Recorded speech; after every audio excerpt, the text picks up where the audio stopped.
Woohoo! We made it. We made it. Why am I in a why am I in a corner? Nobody puts Ken in a corner. Why am I in a corner?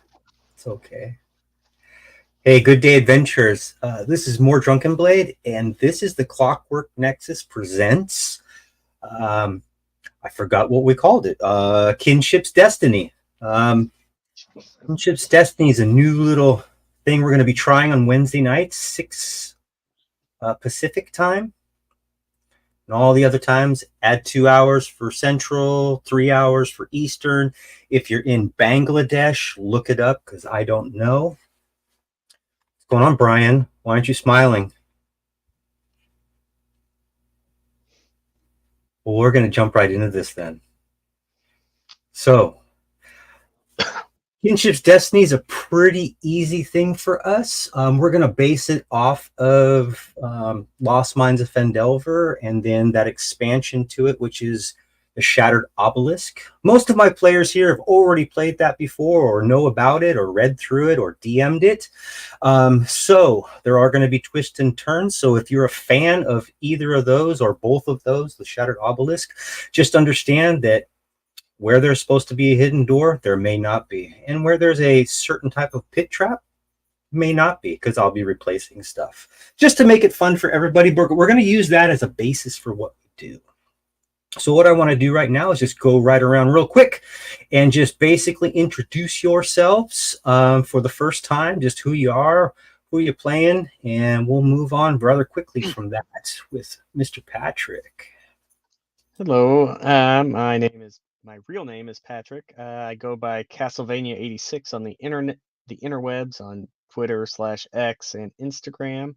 In this campaign, I will be playing Shanoa White Wolf, the half-elf fighter, and that's about all I got.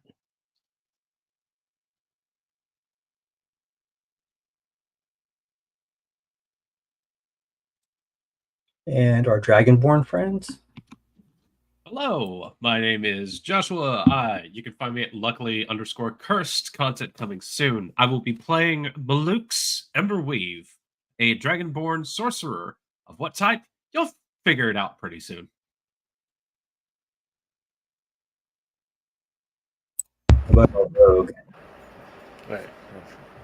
Hello, everybody. I am Charles, and I will be playing a rogue by the name of Endymion Disceline. He's a high elf who has been down, but he didn't let that get in his way. So hopefully we find out more about him. Mr. Brian. There we go. Yes, I am Big Chief. You can find me on mostly the TikToks, newly on the Instagrams, doing things, mostly D&D related. Tonight, I am not DMing. As you can see, I'm down here, not up there. And I will be playing Thornton Wildsong, a dwarf druid who's all about the family.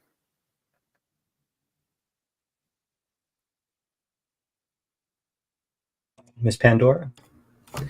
Hi, I'm Amy. I'm can be found on TikTok and Instagram and YouTube under Pandora Danger.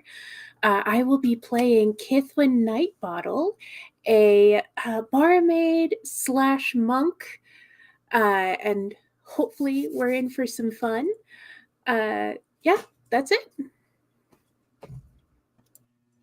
And Miss Sabrina.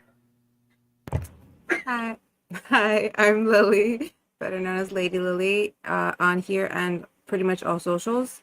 I will be playing Sabrina de las Maravillas today, and she is a half-elf wizard who's trained her whole life to be a wizard by her mother, so let's see what she can do with that. All right. So, I don't know why, but for some strange reason, I'm a little nervous tonight. I have so much excitement and anxiety built up. I'm going to pop on a light really quick. You got this. We're all here for you. We got this. It's not like in-game. For those of you that don't know, I'm mostly an in-person DM. I've done that for way too long. I've been playing since 1979, DMing probably since the mid 80s, just having a great time playing. And this fabulous guy right below me, Brian, convinced me to get online and start playing. And then reluctantly, we started a Saturday campaign with him and his family and online. And now we're going to try this out on a Wednesday. So with that being said, the backdrop for this entire experience, again, is going to be the Shattered Obelisk. Whether your party decides to continue this path or go on a different path, it doesn't make any difference to me. Why? Because we're playing on the continent of Faerun in using the backdrop of Forgotten Realms, which I've played for a long time. We're going to have a lot of fun with that. Currently, they reside in a small town by the name of Floodblessed. It is about midway point between Neverwinter and the Neverwinter Woods. We're going to mark it as about a 2-day journey on either side to get to them. Maybe a little more, maybe a little less. The year is 1491 DR. But I thought it would be appropriate to spend just a few minutes and backtrack and give a little history about the world they live in and what's going on currently in their world. Just a little history lesson really quick for some of those individuals that are not familiar with Forgotten Realms. Maybe if their only experience to Neverwinter has been the movie. Let's take it back to the Spell Plague. The Spell Plague officially ended in 1395, but unfortunately, Neverwinter, although it wasn't hit very hard with it, there was a lot of turmoil that existed throughout the continent of Faerun, southern coast of Faerun, quite heavily all the way down into the south of the continent. For Neverwinter itself, there formed a small plague land that was a entrance to the Underdark under Neverwinter, which nobody really ever talks about, but is there. Approximately in 1420, the mayor of Floodblessed sent for some help from the king, Nash Alagondar, to help out with the plague of their own in the town of Floodblessed. It basically just decimated their crops. They dried up the wells, and they just wanted to find out what was going on. Plenty of adventurers were sent to that area to try to figure it out, but fortunately, the last group of adventurers that made it through there, they were known as the Sons of Drunken Blade. I thought Brian might like that. And the Sons of Drunken Blade, although there are 13 of them, 6 of them found out that, yes, there was a labyrinth underneath Floodblessed that still exists to this day. And maybe there are adventurers who want to go down there at some point in time. But nevertheless, in 1451, the Mount Hotenau erupted, sending a pyroclastic flow that decimated parts of Neverwinter Woods, obliterated Thunder Tree, and Night's Edge. The outlying areas of Floodblessed were also partially destroyed, and Neverwinter was absolutely wiped off the face of the earth, per se. And that killed the entire ruling family, and Nash Alagander, he was the king at that time, so it wiped out that whole area. There have been rumors, rumors still exist, that a pregnant descendant of the Alagondar family escaped or fled to Icewind Dale, but that hasn't been substantiated yet. That's just a rumor that exists in canon. Somewhere between 1467 and 1468, Lord Neverember pooled all of his funds and wealth from Waterdeep, in which he was a lord there, and started reconstruction of Neverwinter, and he claimed that he was the Lord Protector of Neverwinter. 1474, the so-called Sons of Alagondar led a campaign of insurgents and propaganda against Lord Neverember. They basically wanted a rightful heir to sit on the throne, not him. 1479, the Neverwinter Guard was was comprised mostly of mercenaries and bands of adventurers, just like you guys, and that they dealt with most of the threats. The sons of Allegandar had a very, very rudimentary feel within that at the time. They were basically descendants of those who served Nash Allegandar and formed the basis of the city watch known as the Winter Shield Watchmen. There were two specific groups that splintered off during this time of kind of nobody was really knowing what was going on, who was really in charge and building of Neverwinter. The two groups were the Nashers, led by Arland Bladeshaper.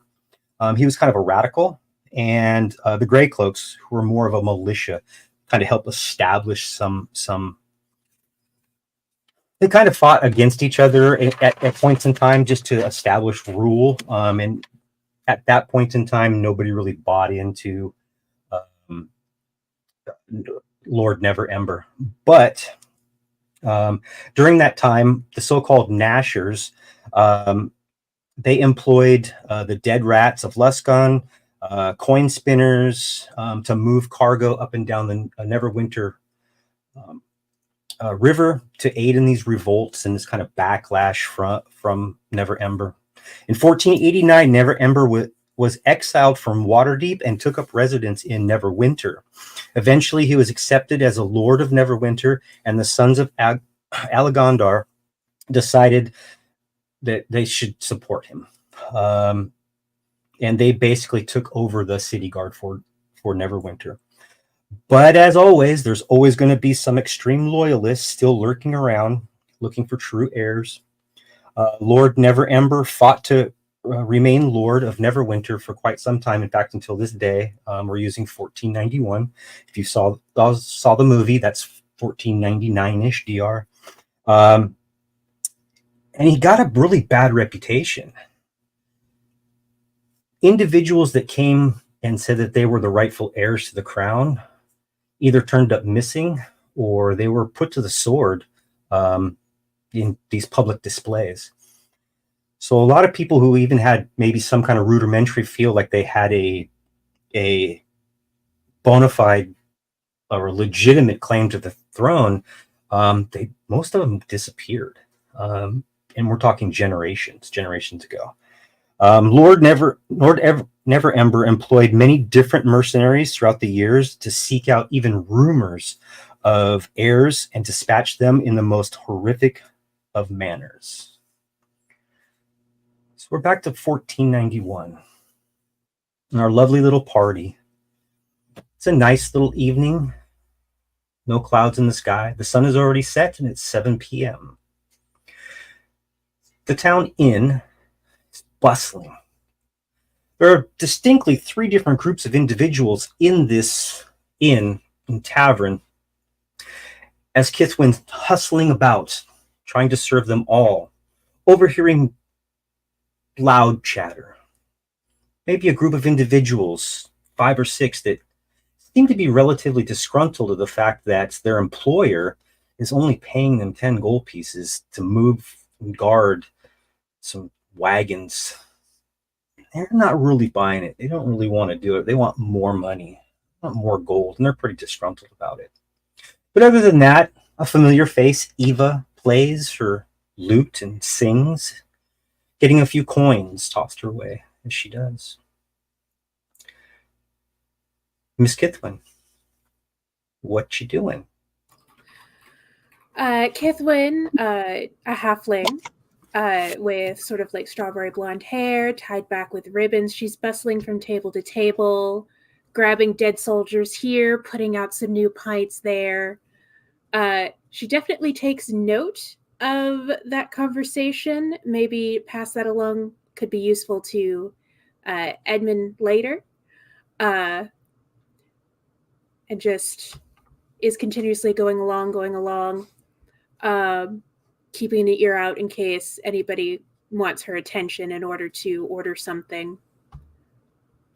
She's just going around doing her busy work. Maybe she'll look up to see what her dad's up to, see if he needs any help with anything. Inside the rankled the Rankled Boar Inn. We're going to call it an inn and a tavern. That just seems best because they have quite a large tavern area. What you'll find on any given night are small groups of adventurers that are either going to some grand adventure that they've been talking about or coming back, and young children from the town and eager adults and youth, such as yourselves, our party members, clamor around to listen to these tales of adventurers.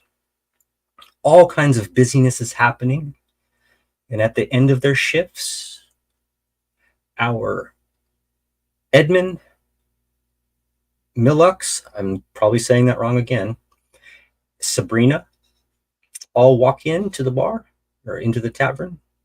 It's busy night. I mean, you literally see Kithwin like 15 mugs of ale at a time, transferring them from table to table to table.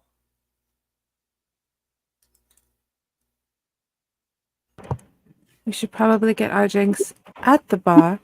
And Demian, what are you doing?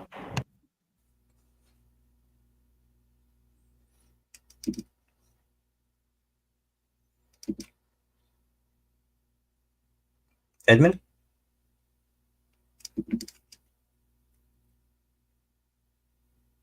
All right, and Demian, real quick. That's fine. I was gonna say, Demian is a high elf. He has kind of long red hair. You know, kind of been through it.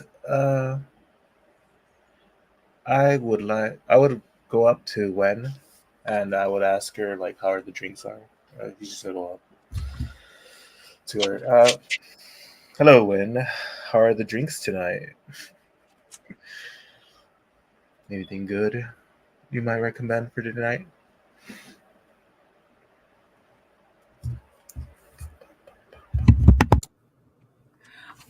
Oh, well, not anything on our normal services, but she glances over at that table. What they're having looks definitely interesting.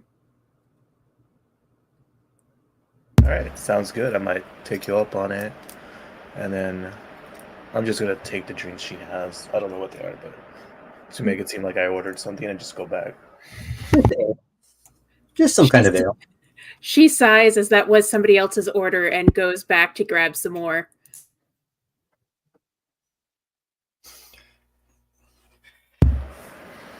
And I just go back to the table with the drinks, and I just say to Sabrina and Milex, well, according to Wen, there's some interesting people in here tonight. So I want to keep an eye out. At that, Sabrina pulls out her book to kind of settle in. Sabrina, who is a half elf, she's about 5. I think I gave her like 5'2", ashy blue hair, very like ashy skin. She's just very like blue it's her thing. She's also very immaculate. Her hair is very important to her. It always has to be perfect along with her face. This is her. It's a big deal. Kind of thing. Both young and old people throughout this tavern, people that you know that live in town, people actually come that you know that live in town, locals kind of peek in and see how full the bar is, and it's just like, okay, we're gonna go down the block, or maybe they're just gonna go home. It's overly packed, and it's almost deafening at some point. You hear Eva trying to play even louder to kind of, quell this overwhelming rumble of voices. Nobody's really trying to hide anything from what they're doing. It's just kind of loud. You definitely hear the 4 individuals. A 5th individual walks up, and they're like, "That fucking rock seeker, he fucking tries to get us every time. I'm done with this shit. I'm not taking his fucking shit to anywhere anymore. I'm not doing it. Fuck this. He gotta pay us more money. That damn, I'm not living on salted pork for the rest of my fucking life."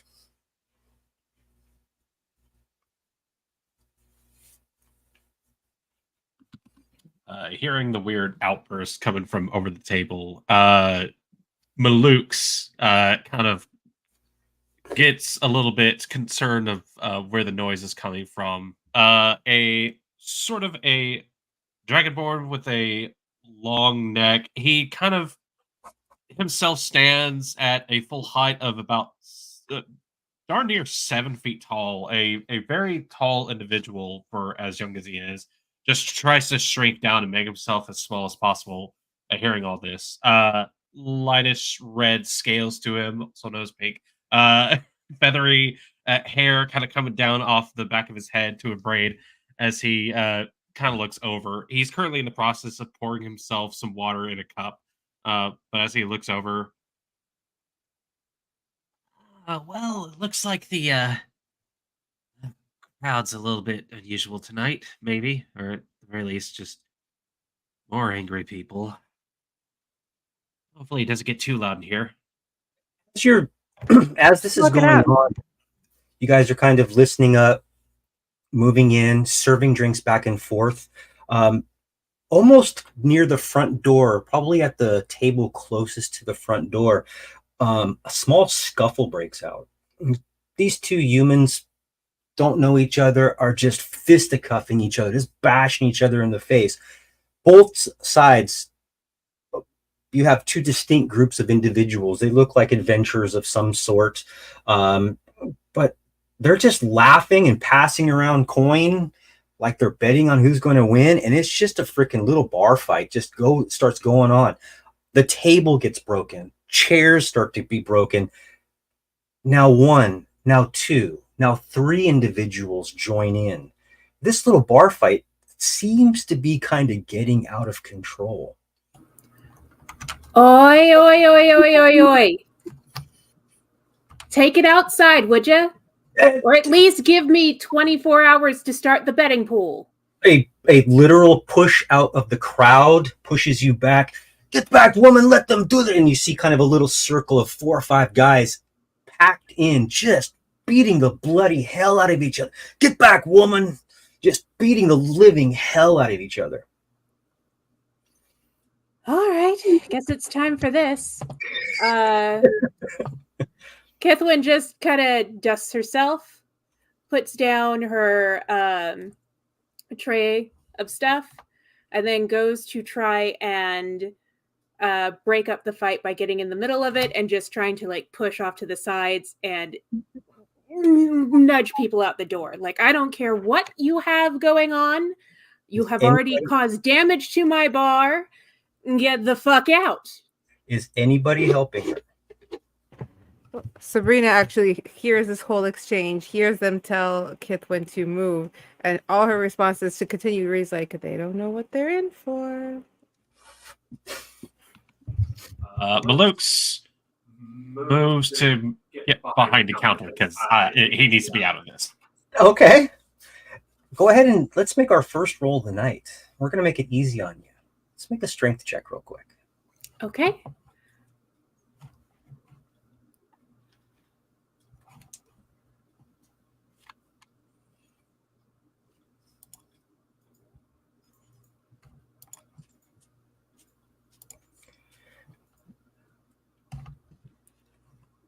So that's a 20. Okay. Malukes, give me a perception check real quick. Sure, let me go ahead and get that. Not. I have your passive, but since you ducked behind the bar, let's... 3! You're definitely ducked behind the bar. Kitswin easily gets in between these two men, maybe standing 6, 8, 10 inches taller than her, pushing them back. You see the crowd quiet down, but they're all looking over her head, not at her. When in walk through the doors 2 individuals that are cloaked in dark blue, look like they have nice shiny breastplate armor with an insignia on the front of it that has 3 snowflakes on it. They both walk in, kind of look in the direction of the fight and how it was kind of this stir, and almost immediately one, A or B, it doesn't matter which of the groups, immediately gathers their stuff and starts walking out the door right by them. The other group, like, hastily kind of like, starts divvying out a couple gold to pay for whatever was broken. As soon as these two individuals walk in, as soon as they have walked in, they kind of glance around, they walk right back out. But this fight seems to have disappeared for the moment. Can I roll an insight check on the individuals that just popped in?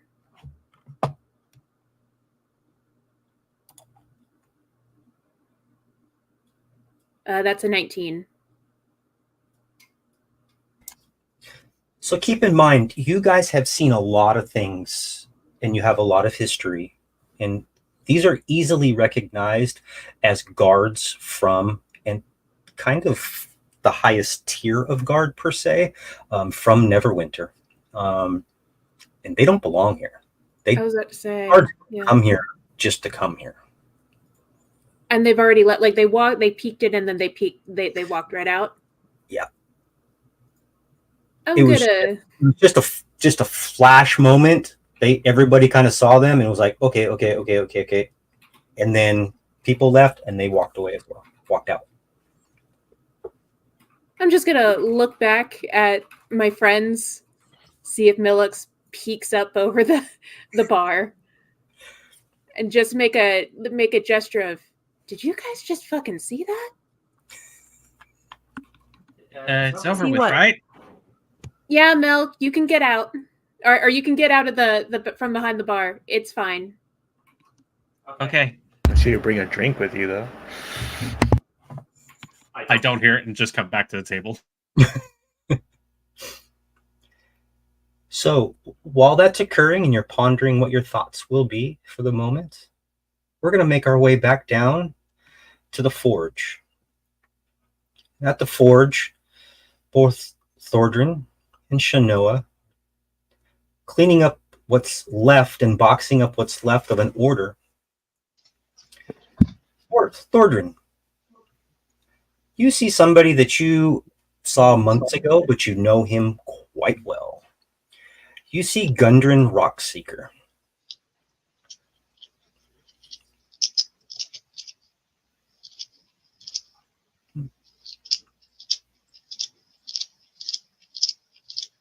You're muted.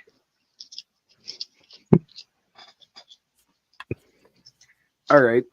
I know what I'm doing. So follow with everybody else. Thordrin is just kind of sitting there while Shanoa is doing most of the work. He is a short dwarf, even for dwarfs. He's only about 4'1". But he is ripped as shit, just tatted everywhere, mostly self-done. But you do see some of the better work that has been done by some of the masters in town. Apparently he has a fresh new tattoo, like right on the face, Mike Tyson style. He has a kind of long brown hair that he has in a tight undercut, so he kind of has it tied back because he's working in the forge and he doesn't want to lose any of his pretty hair. And he has a pretty good amount of stubble that he calls a beard, because he's a young dwarf, so he's working on it. But upon seeing Gundren, he just kind of looks at him and just kind of thinks to himself, I'm pretty sure I'm related to that guy somehow. Gundren is a family member of Delric and Tishmira, your aunt and uncle. They're all directly related. And he's just staring at you he looks over at Shanoa, looks back at you. Not doing anything like usual, huh, you little fuck? Shanoa just chuckles. Damn right he ain't. What have you been up to? In the morning. He gives you a big old slap on the back and a headbutt. What have you been up to? Well, forging in the morning, tattooing in the afternoon, then coming back to pick up her mess. Like usual, lazy, Yep. lazy What can I say? half elf. But nevertheless, she is family, so we must Yeah. do what we must do. But nevertheless, I'm here to pick up the rest of my goods. I got another cart coming with 2 oxen that we're going to load up, and make our way tomorrow. So if you could get that done this evening for me, it'll be greatly appreciated. Oh, yeah. Shanoa will have it done. No problem. Those fucking lazy guys I hired them once before. And they're such a bunch of panty wastes. So when are you Last- going to give me a shot, Uncle? Shot? I want something to do. I've been saying I want something to do that's not loading carts. You talk to your uncle? Your uncle needs you here. At least until the next season, correct? Mm. Let's be fair. I'm really not here much anyway. Damn right. Shut up. You missed a weld on that Damascus thing, by the way. So, you suck. Well, maybe when I get back from Fandolin this time, I'll see if I can do something for you. But for now, I have a lead on something, and I gotta get with Sildar this afternoon or later this evening. We'll probably be leaving a little bit early in the morning, but I'll make sure that somebody gets back to you about where I'm at and what I'm doing. And if your uncle can let you go, we'll see what we can do for you. It's the least I can do if he can let you go. But I've got to make my way back and find these fucking idiots. They're probably getting drunk and probably won't wake up until mid-morning tomorrow. They got the long drive. But please have the carts ready for me in the morning.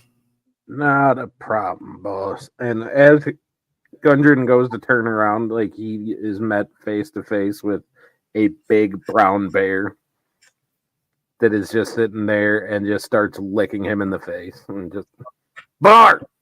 What the fuck are you doing? Sit down, you stupid Talk animal. about that. You dumbass. Bar. You shouldn't. Sit. Shanoa, how have you been doing? Well, I'm doing double the work because someone likes to run off and do tattoos or play with his bear in the woods or who Your knows what double either. work is the same as my half work, so Oh, you two bicker. It's not. He looks up to me, Okay. literally and figuratively. Well, gives you a high five. I will see you in the morning. Pick up my stuff. But I got to be running. Is the damn bar still open? It's what is this? Well, if somebody was helping me, we would have already been there by now. what's that? I can't hear you. I'm walking Uncle to the bar.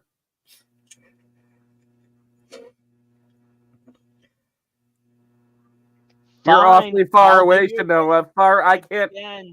What? Can't hear you. Brothers and sisters. It's too bad that she wasn't a dwarf. It would have been funny, a little more funny. But it is what it is. Still family. Yeah. So as you guys make your way, not too far, moon's just starting to rise, just the tiniest bit. You do see 2 individuals. They're probably 6'5", 6'6", 6'7", kind of tall, bulky individuals. Cloaked, dark. It's dark out, but cloaked. And they're look like they're really on a mission to make their way towards what you can only presume is the more central portion of town, and where the mayor would live. But other than that, a hastily beating feet group of 4 or 5 guys come kind of like past you as they're going down to probably some tents that they've pitched on the river. And you just start to hear this music and loud voices. coming from the inn. As you guys can make your way in if that's what you choose to do. So I sit there and I just look at the uncle and, hey, uncle, you want to see something funny? I got something for you. And I hop on bar and kind of kick him to drive him into the bar. Well, into the tavern. Kits, when your father, as soon as that happens, is just like starts mean mugging you. We are not going to do this again, Kitwin. Get your friends out of here with their animals. No horses, no pets, no bears, no elk. No service. Okay. Does that mean I can have my break? Well, it seems that they have left and you've served everybody. Sure, we'll give you 15 quick ones. And pick up your tips too. You may need them. Okay. So, like, when Thornton runs in their riding bar, she just looks over and it's like, and I'm the adopted one, apparently. I'm also gonna grab like something I can give the bear as a treat because I love that. I love that little guy. And I motion for the rest of my friends to be like, come on. I don't have a whole lot of time. I only got 15. Let's go see what's happening. All right, bar, back it up. And I kind of like kick him twice and he just starts walking backwards. That means you too, Lux. Malux. Malukes. I had to write it phonetically. So did I. Yeah, Malukes was in the process of like mending a plate back together, but hearing it's like there's break time. Also, Kit's dad showing up again. He just kind of puts it back on a slanted table that's been shattered by the fight and just goes, I'll get back to that. And just goes and like rushes outside upon seeing the bear. So does the entire group come out? The entire party? Yes. Yeah, we all. Yeah. So again, as you guys all kind of get outside, and Kithwin is definitely been working her butt off all night, making good tips. Lots of people coming through. The inn is completely booked. Some houses and some other residences, either on this street or on other streets adjacent to it, they would rent out rooms or rent out the barn, or if there was no place for individuals to sleep, people will put up tents on the river. It's not uncommon, but it's rather busy again still. You've probably had a third of the bar cleared out just in a minute and a half after a bar fight. And if you are kind of looking in the direction of center of town, you do see the two individuals kind of still walking by or proceeding down to the center of town, where again, that would be where the mayor's residence is at. So upon seeing those guys, I'll just kind of like lean over to Gundren and, you know who they are? They look like Neverwinter Guards. But that is weird, right? They normally, like, not the big fancy ones. They don't normally come out this far, right? Not unless they've been sent to go do something specific, or maybe they wouldn't even send them out if they were looking for somebody. That's not. They would send out a different and much more. Maybe there's more around, but I don't know. I couldn't tell you. Maybe they thought they could pick someone up looking that fancy. Not sure though.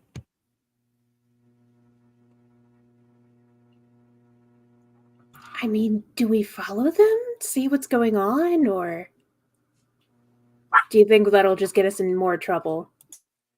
I don't think their business is our business, so... There's nothing else to do. I'm with Kithwin. Let's follow. Following cops is only a good idea. Never works out badly. Maybe it will be fun. Maybe it has to do with what you overheard in the bar. Oh, Maybe yeah. some spicy drinks.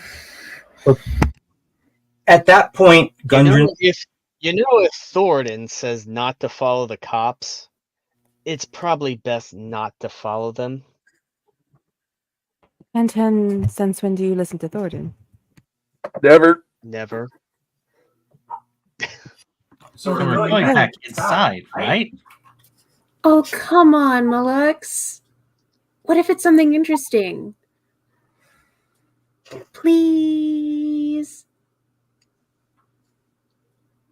The Dragonborn kind of like peers out in the halfling, probably the tallest person in this group, looks at her, looks at the cops, looks back at the tavern, looks around, and is just Come on, lost and Luke. is like cannot make the decision himself, so is going to go with wherever the group goes. Well, Gundren's going to break loose from you guys. Have fun with your break. I have to go inside, and meeting him almost half gate walking in is Sildar. That's his kind of ever faithful companion, Sildar Hallwinter, a human. If I haven't mentioned it before, Gundren is a dwarf, and they both go into the ball or into the tavern. Sorry, keep calling it a bar. And you guys are outside. Plenty of people, friends, people waving, hey, how you doing? How's the bar going? Walking back and forth. It's kind of a busy night. It's not, it's not 9 o'clock. It's not time to go to sleep like most farmers, but it's a nice evening, probably in the mid 70s. And those two individuals, because of the way the road is shaped, the direction, you can see they actually walk straight up the stairs to a small 2-story mansion, which you know to be the mayor's mansion. Standing there kind of looking at them for a moment, you see the door open. No hesitation, they both walk in and the door is closed. Well, that Okay, certainly going wasn't to see the such at the mayor. end of the Mystery solved. rainbow. Yeah, I guess okay. I mean, Edmund, you could go and take a listen for us, can't you? I mean, yeah, but anything in particular you want to know? I don't know. What does Neverwinter want with our mayor? It's not like we have anything important going on. Come on, this could be exciting. All right, but you might as well do a little bit of distraction so I can get a good position on them then. Maybe you can ask Malux for some help in that. And I will go into stealth mode. I was waiting for their signal for me to get close. So as he sits there talking about a distraction, and I'm sitting on like a big ass brown bear, I'm just sitting there like, yeah, distraction. That should be difficult. A very, very scared Dragonborn looks over. I got a 26 on stealth. Nukes, why are you so nervous? You know Bar is perfectly fine as long as he likes you. I just don't like how you're using the word distraction. Well, we can do lots of stuff.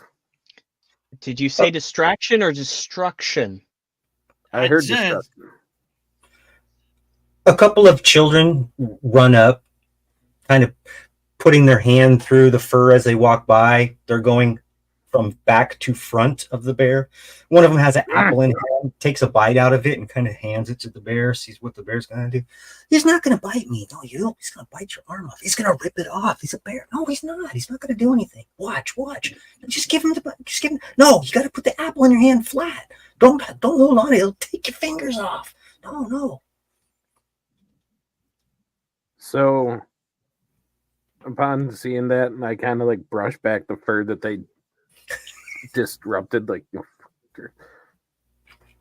and then I just kind of pet Bar in a very specific way that he knows, and he kind of like sits there and he goes like, I hop off, and he goes up on his 2 legs and kind of does this little roar thing before like going back down to all fours, just looking like a big ass puppy and taking the apple.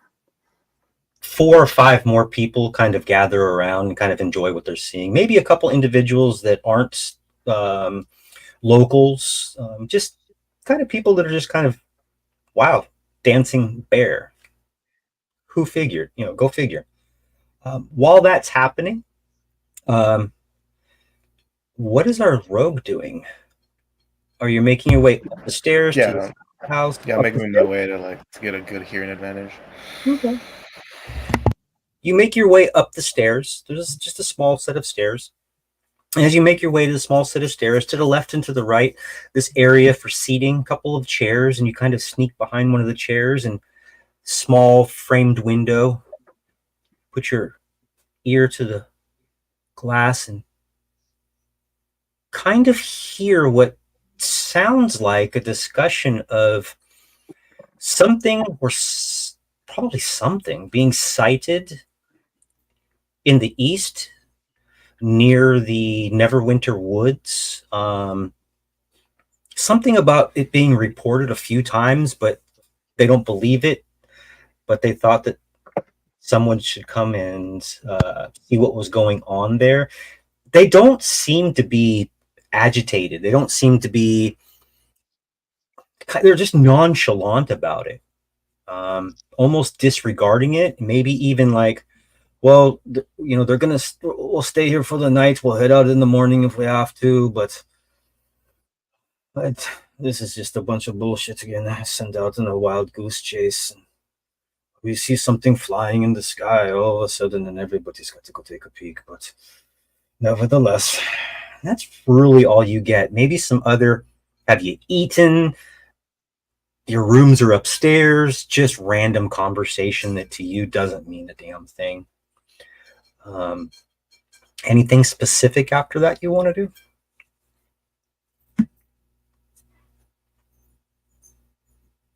I'm gonna wait a little bit more just in case, because they're here, they're important, and then they were like so careless about that. So I'm see if anything more interesting I can manage to like see or hear. Okay. Before I go back. So back at the tavern, again, it seems like most all of the rowdy patrons have dispersed. Quieter conversations. Eva's still singing along, telling some tale, picking on her lute, and picks up her small cup that she has. It's all painted and got a few coins in it, and eagerly divvies out half and half of the coins and gives half the coins to Kithrin as usual, and sits down and probably orders something to eat. Other than that, at the back of the bar where the 4 or 5 individuals were sitting kind of complaining earlier about Gundren, this argument seemingly gets a little more animated, and Gundren just like gives him that wave off kind of thing. Go do what you want to do then. I don't need you. I'll get my nephew to do it then. Fuck you all. And as he turns around and walks out, he bumps straight into Thordrin, grabs you by the kind of the scruff of your collar. We have something to talk about. Let's go. Shanoa, you might want to come too. Escorts you right outside the bar, right outside the tavern. It seems that these worthless individuals want to take more money than what it's worth. And look, you said you want something to do as long as it's okay with your uncle and you get my wagons filled up with the items that are provisions and things I need to be put in there that I ordered from your uncle. You get them done in the morning and you leave, take them to, I'll get you everything, a little small map, and it's a few days away, but it's not very far. You're basically going to be going to Phandalin. It's not that far away, 5-6 days away at best. Although we like to fast track travel here, we will be doing so. He just gives you some information that he just needs those 2 wagons taken to Barthren's provisions in the city or in the town. As soon as you get there, you'll be paid 20 gold pieces, but he needs at least 4, a minimum of 4 of the people to help out. He can give you 20 gold pieces. He's got some packs already packed up you guys can have. Other than that, food will be on each wagon. Hay for the oxen. It'll be taken care of. You just have to drive them there. We're in. I'm out. We're in. We're in. Chanel. Like you got no Shut details. up, we're in. He just Enough. Enough. We're in. This is, you know what? This is our chance. We can get our 4 other people. We just so happen to know 4 other people. We I'm can not get out denying. of this town. You ask no questions. You need to think before you say. I'm not gonna say we wouldn't say Ugh. no, but at least get some details. He said Vandalin. Bartholomew's provisions or some shit. Okay, Take so the you stuff- go get deliver the this stuff to there. Bartholomew. You didn't even listen to him. You just blindly jump into something like you always do. You know, it's worked out It's so far. Barthren, not Bartholomew. Whatever. I got the B right. Well, do you have anybody who would want to go with you? I'm sure we have So- 4 willing participants. Well, we have 3 willing participants and a Dragonborn who I can probably convince to come. Probably, Well- maybe. I'll give 20 gold pieces. Oh, once you get there, let Elmina know to restock and provision you. You'll be taking 1 cart back. But other than that, they should be able to take care of you. If you wanted to spend the night there, spend the day there, or spend a few days there, I'm sure she will take care of you. We will do this task, and I am so absolutely sure that it will be just as Yeah. simple and boring as you say that it will. It's just And I'm sure we will be back in a couple days. just sit on top of the wagon, steer the wagon. It should be easy for you to handle. So there's no possible way Thoradin could mess this up. Mm. Maybe. I don't think so. It's not supposed to rain. You won't get stuck in the mud. It's just pretty much a straight shot.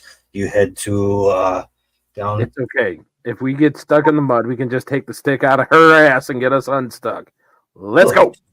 Look, you'll be heading out of town. You'll take the shortcut out of town to the high road.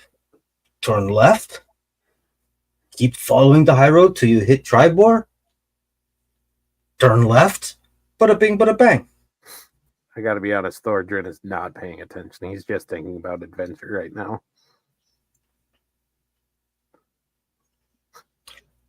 So what are the rest of you doing inside the tavern?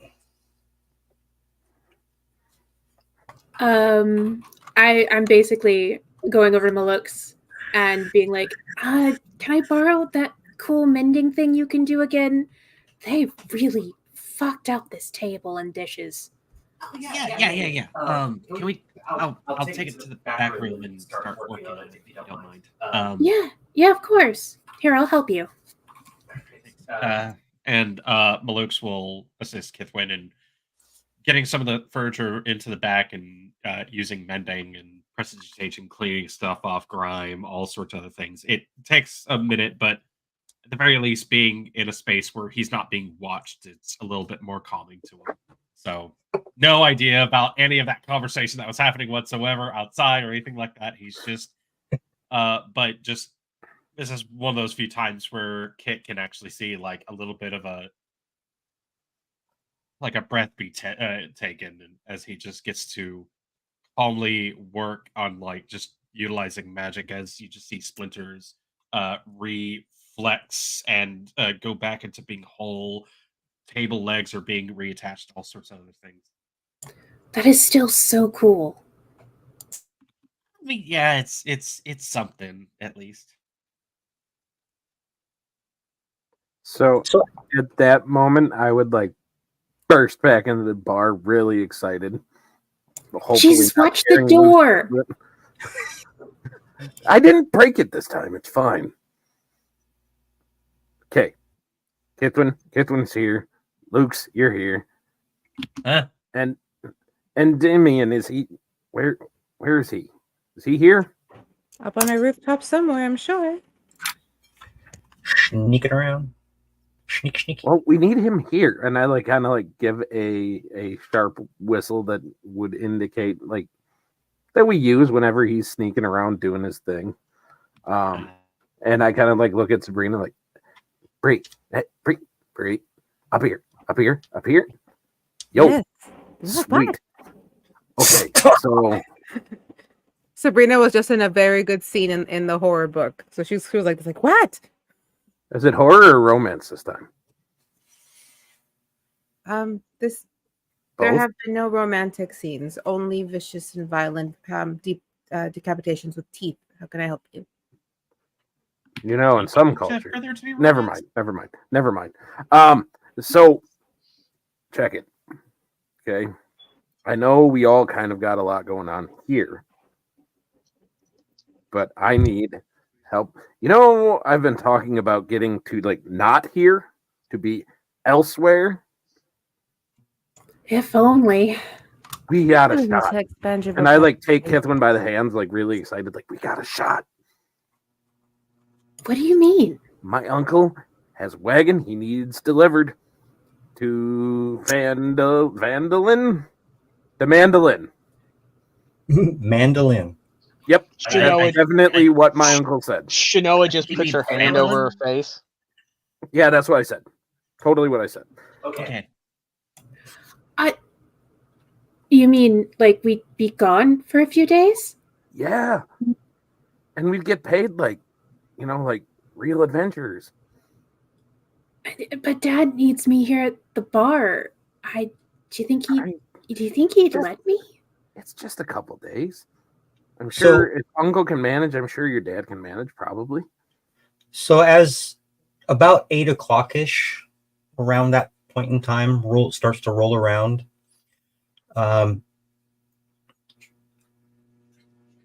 We're going to introduce somebody new to help out a little bit.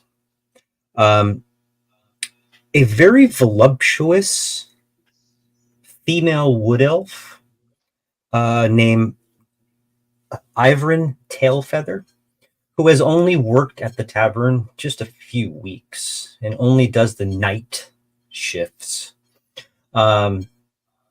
Makes her way in she was probably supposed to be there 2 hours ago, but is there now.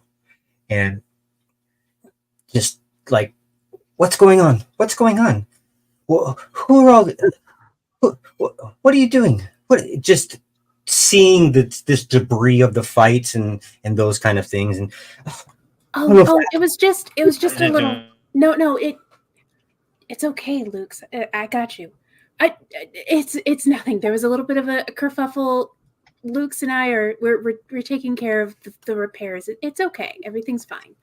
this used to happen to me all the time in Neverwinter. It's ridiculous. These men fighting and doing things that's just beyond reproach. It's just Beyond. beyond. But most definitely, if well, I'm here to work until it's closed, and I hear that we're all filled up in the inn, so I won't have to do anything until the morning.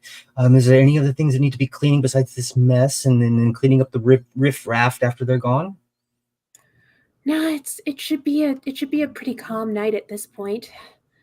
And thanks for taking the evenings. I was starting to get a little, lost of sleep, a little loopy, doing both morning and opening and close and all that.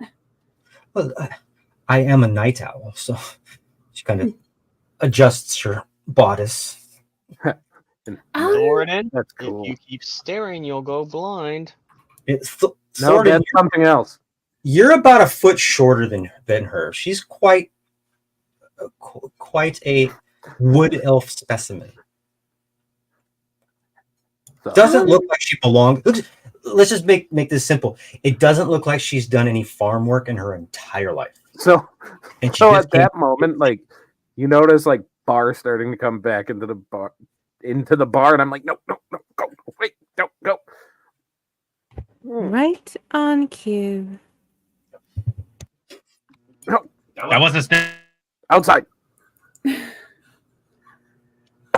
not social Anyway, anymore. So from your tips, Kithwin, you received 8 silver tonight, Can I get her so name does that again? By the include way, what I got from Ava? Okay. which was 4. can I get her name Speaking again? I'm Quick. sorry. Can I get her Yeah. name again? IVRAN Tailfeather. Speaking of Ava, is she still around? She's probably went back upstairs because there's really no place for her to sit and journal or read. It's a little bit loud for her. Remember, she's an older elven woman, and she probably went back upstairs to her room, her normal room, whichever one that would be, room number 1, and it's probably. I think. Yeah, I think Kithwin is trying to mull this choice over in her head. Even if it is only for a few days, she hasn't been away from the bar or her dad ever. So before she plucks up the courage to ask Dad if she can go on this thing, come on, she figured maybe it's our chance. I know, man. Just listen. Give me 5 minutes to think about this, okay? So she'll go. She'll get she'll grab a little bit of the spare wine and go upstairs like a peace offering to Ava's room and just kind of knock on the door. Okay. It's a good 30 seconds. I mean, this is not a long, it's a small room with a bed, maybe some little amenity, but nothing more, maybe a small chair. It shouldn't take somebody this long to get to there. But as you do hear these footsteps approaching the door, and you hear an odd series of clicks prior to the door kind of slowly opening to a dark room. May I help you? Oh, Kithwin, how are you? Come in. I brought a little peace offering. I thought I could ask him some advice if you have the time. Oh, I was just putting my nightshirt on, and of course. And with a little wisp of her hand, you see a candle in the corner kind of flare up and illuminate the room with a nice little warm orange glow. And what can I help you with, dearie? Before you started being an adventurer, did you have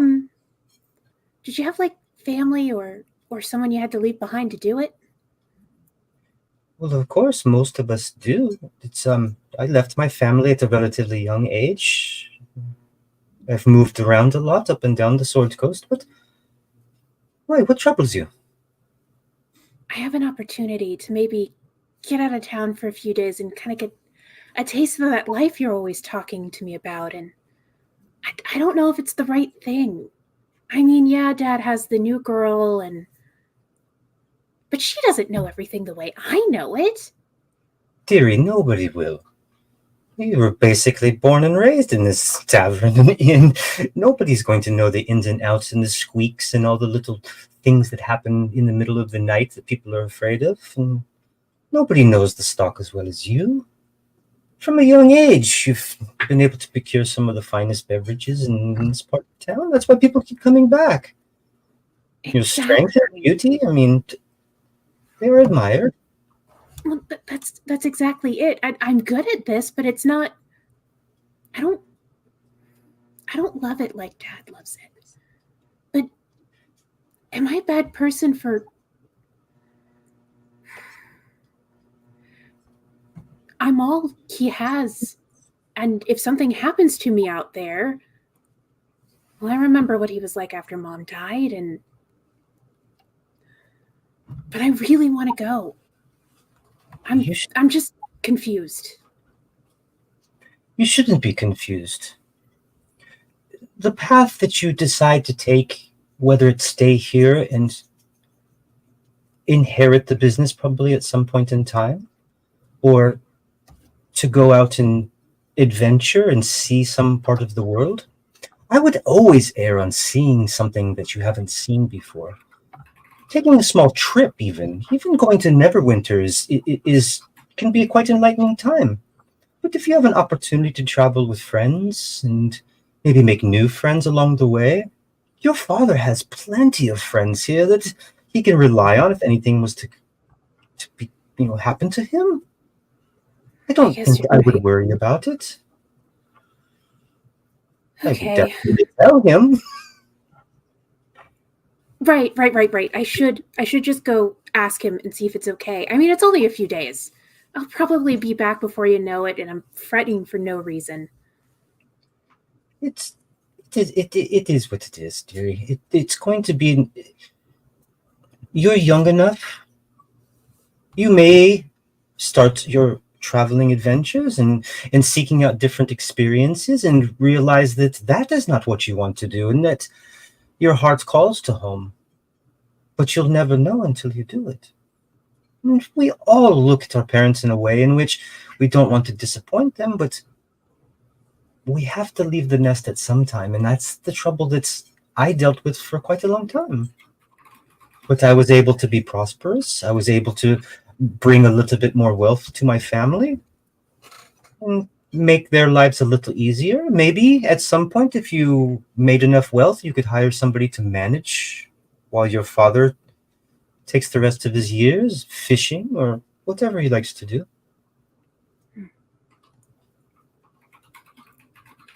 Okay. Yeah, no, that makes sense. I'm just making a big deal out of nothing. Thank you. When I'm here, you're more than welcome to come talk to me, and I will take that decanter of wine, and I will put myself to sleep. But if you need me, don't hesitate to knock. Okay. After Thank 4 you. a.m. After 4 a.m., maybe let me get a little sleep. And Oh, I wake yes, up. of course. I'm so sorry. Please get some sleep, Ava. I'll see you in the morning, okay? Good night, dearie. Good night. She closes the door, and you kind of hear this little shuffle again, and then an odd series of clicks. You know that's not the lock on the door is a simple. This is like Mhm. like 100 series of clicks. I'm sure Thoradin is right outside the door. Huh? Oh, yes, all right. I just have to get permission from Dad, and I'm in. Yes. You want to help me ask him? Sure. Yes, I'm in. Okay. So as you guys start to make your way down the stairs, we're going to go over to our rogue for a second.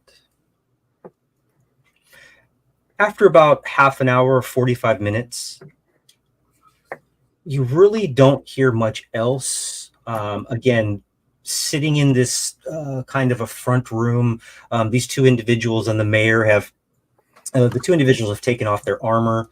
They look much more leisurely.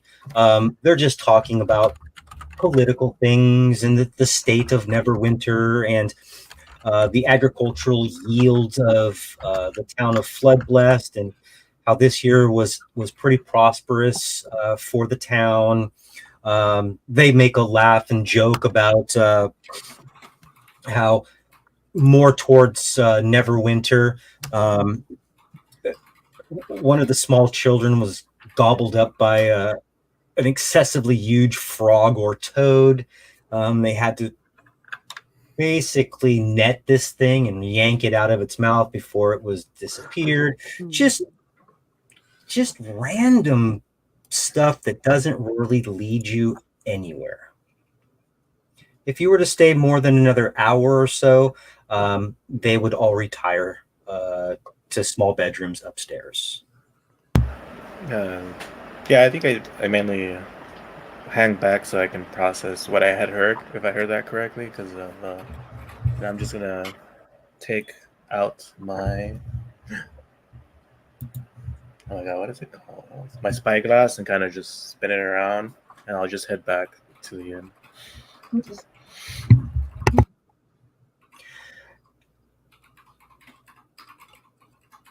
Malukes, are you finished yet? Hearing the whole we can get out of town sort of situation and kind of letting that wash over him. He kind of Blux has probably been overlooked by everyone else during this whole time and has just kind of gone into like a weird fuzzy like white noise feedback, like a tinnitus sort of zone where he's just thinking to himself like, hold on, get out of here. And he starts weighing the pros and cons, and but the fact that his buddy Thordrin is definitely wanting to be in on this, and the fact that he's going to be going, there's a lot of mixed feelings about what's happening, and especially since Kit's involved, and then more and more everything else along those lines. He just kind of swallows a large lump going down his long neck as he just goes, okay, well, and just kind of resolves himself that, okay, I need to go talk to Moms. And but he just kind of says that to himself, not even sure if anyone else heard it. I'm sure at this point everyone probably just assumes he's going to go along or try to go along with it anyways. Shanoa, what are you doing? Just mainly just keeping an eye on Thornton. I'm like, he's gonna screw this up somehow. And as she says that out loud, it is now canon, because I rolled a 6 on an acrobatics check to slide down the railing, that apparently I have racked my good berries on the newel post at the end. Ooh. 2 or 3 patrons kind of look, kind of watch you stumble to the ground, start chuckling. One of them like starts to hand you like this half drunk mug of ale. You probably need this, kid. Yeah, thank you. This year all week. He never learns, does he? No, he doesn't. I mean, I think that would have looked cool if you. I'm gonna get it. I'm gonna get it one of these days. I'm gonna get it. It's fine. Sabrina, what are you doing? Sabrina at this has, believe it or not, been contemplating as she's reading her book, and she decided that she's at least going to ask to see if she'd be allowed to go, knowing full well that it's going to be a fight no matter which way she comes at it, since her mother is not too keen on her leaving home just yet. Okay. So she starts grabbing her things a little bit silently, and as she's getting up to leave, she just kind of says to Shanoa and Thornton, it's like, if you'll excuse me, I'm about to go get in a fight with my mother to appease you, Thornton. Never say I don't like you. Good luck. You just see a thumbs up from the floor. Do you need any backup? I know she can get a little intense. Oh, no. Everyone should stay far away from the apothecary, at least until we're out of town. Okay. Well, I think I recall her mom being a little rough.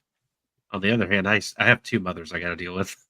Does anybody have it? My mom's also a wizard. Keep that in mind. She's also a wizard. Grand cosmic power.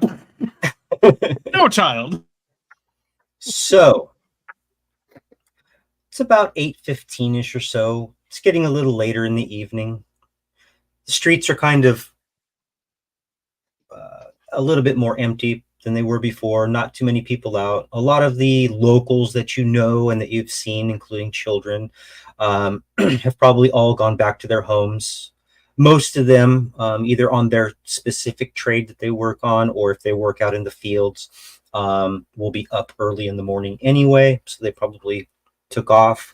Really the only thing left in the tavern, a small group of weary looking adventurers or travelers, probably getting ready to go up to bed, finishing whatever meal and ale they have, picking up their dice and cards. And the small group of individuals that got in that kind of a kerfuffle with Gundren earlier, they're probably, all of them are probably pretty lit by now, if not 1 or 2 of them being passed out. Maybe a couple of their buddies are just trying to wake them up and shuffle them out the front door. They are not staying at the inn. They're probably staying in a tent or something like that down by the river. It's 9 o'clock. It probably starts to clear out. Are we going to have individual discussions with each of our family members? Not unless you think it's necessary. Group persuasion check. I was gonna say, since I'm already Awesome. back at the inn, so everybody except for Sabrina, because she left, but she already knows about this. Um, I would, um, I just gotta offer about before everybody leaves and gets their permission slip signed.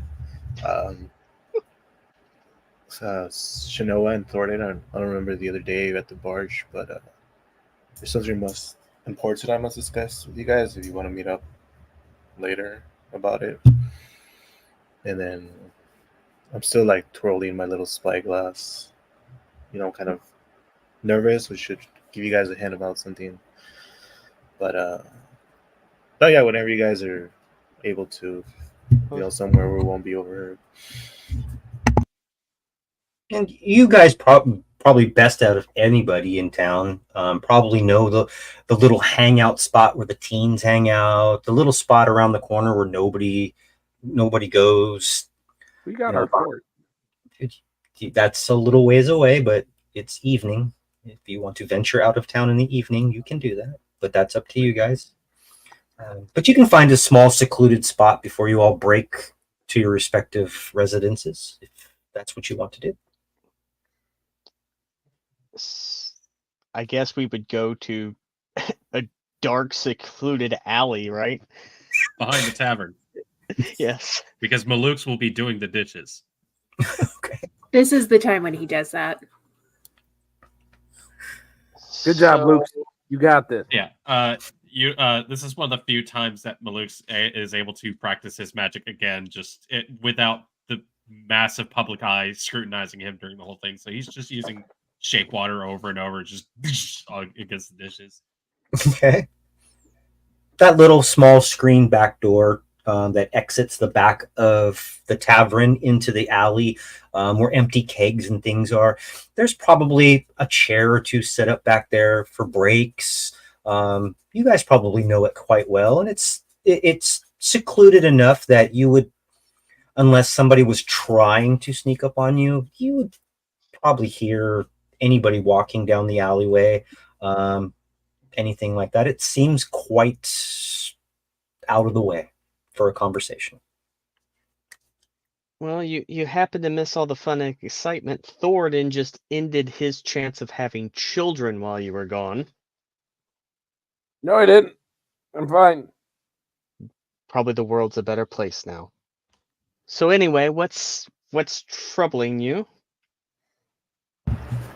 Well, it correlates with what I heard back at the mayor's office, but I just couldn't. I mean, I thought I was just, it must have been something, but the other night when I was out, relaxing by the water, just chilling, I found a spyglass, and I was just, you know what? Let's see if it works. Maybe I can get some quick money out of it. And I was just, doing our adventure things that we do since one of the books we read and whatnot. So and when I looked out through it, I saw a silhouette of this huge thing with a long neck and wings. And those two guards in town were basically My Lex doesn't confirming. have wings. Or did you mean something else? No, I don't know what it You said was. a It was long just a neck. silhouette. It was just Oh. a silhouette I over, thought you were peeping. and then it just flew back down. And they came here to confirm it with the mayor that it's causing all kinds of ruckus, fucking shit up. Well, at least we don't have to go anywhere soon, right? A funny story. Funny story. Oh, right. Very funny story. Not so funny, but a little funny. Coming from you, it's probably a little funny. So It's a little funny. we're going on a road trip. Oh yeah, where are you guys going? Your uncle having you go somewhere? I'll let Yeah. Thoradin. It's Thoradin's scheme, or his It's not a pipe scheme, dream. it's a job. Oh, so it's a scheme? Well, hopefully it's well prepared and he took down info and everything. Oh yeah, he took very detailed notes. Yep, Alright. we got to take a wagon to Bartholomew in Mandolin. Vandalin. Mandolin.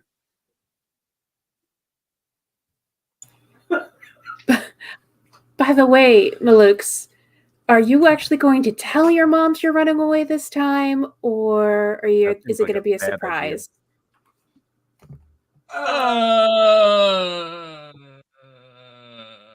Um, I'm gonna talk to them. About And, leaving? You go, it says job related. Yeah, it's just Or you just leave it on your own. they're just how protective they are. They don't want me leaving town, so You can make them feel better by saying, I got your back. Well, God, they're never gonna let him leave the store then. You know what, Shanoa? You're a wonderful human being. Thank you. I thought I was the human. Well, yeah. But Malux just kind of wiggles his head a bit. Well, at the very least, I can tell them I'm bringing the bear, so they'll probably feel better about that. Yeah, I'll talk to them. Enmian, you're supposed to come with us too. It's a good chance to earn some coin for your mom. You guys And not you hear may about the fi- flying shadow? And you may Did they? find more. And you may Was there find a more bonus? random spyglasses laying around too. The shadow is interesting. The shadow could also just be a bit of indigestion you had.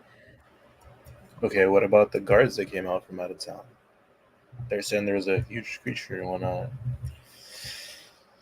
Well, how about we do this? We don't have to leave on the trip till tomorrow morning. We could do a stakeout tonight, see if we see anything, any big shadows with long necks and wings.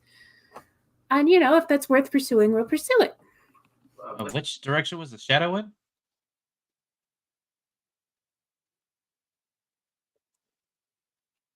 Muted. Hold on, let me check my notes to be. I have it. East. And off the top Where's of my head, would I know Mandolin? which direction Vandalin would be in? Well, Thornton got the info for the mission, so of course, no. Yep, totally got all the information.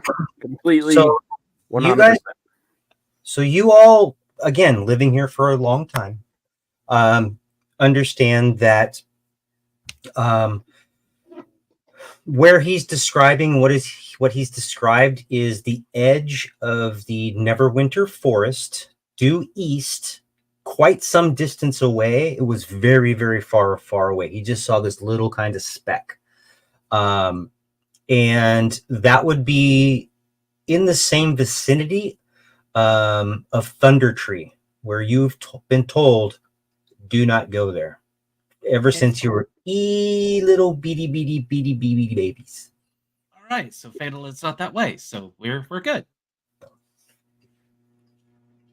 Are you saying a shadow came from the shadowy place of which we do not speak or go to?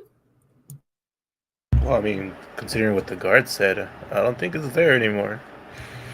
Where did the guard say it was again? Oh, my God. We didn't find it. The guards didn't find it.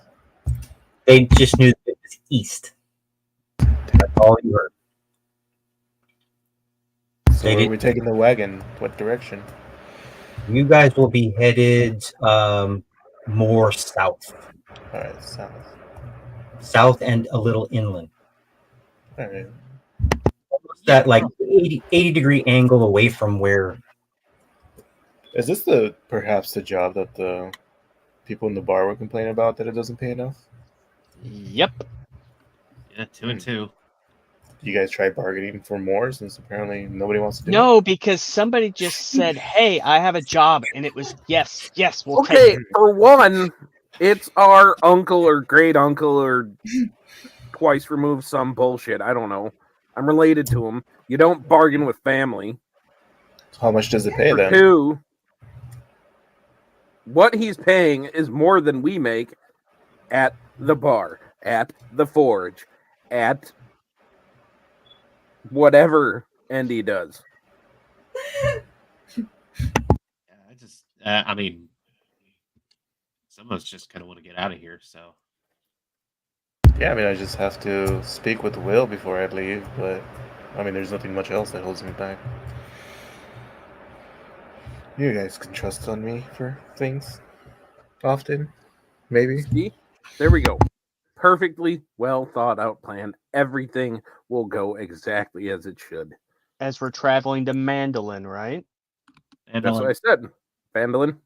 I said Vandalin. You're mishearing things. So as you all kind of scatter to your residences, and some of you reluctantly having conversations with individuals that probably do not want you to go, but you probably convince them that you will just be gone for a few days. Just a couple. What I would like all of you to do is I need an individual perception check from each of you. And then after that, I would like a group perception check. So, individual is 26.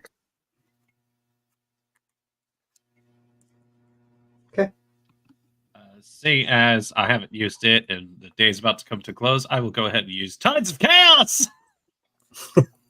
And I'll roll with advantage. Okay. Mine was individual 9 and group 10. Okay. Individual is 21. So the group one will be 19 for me. I don't trust Ken, so I pumped a lot into perception. 15, or well, just let me know when you're ready, Ken. Yeah. Go ahead. 15 individual, group 13. Was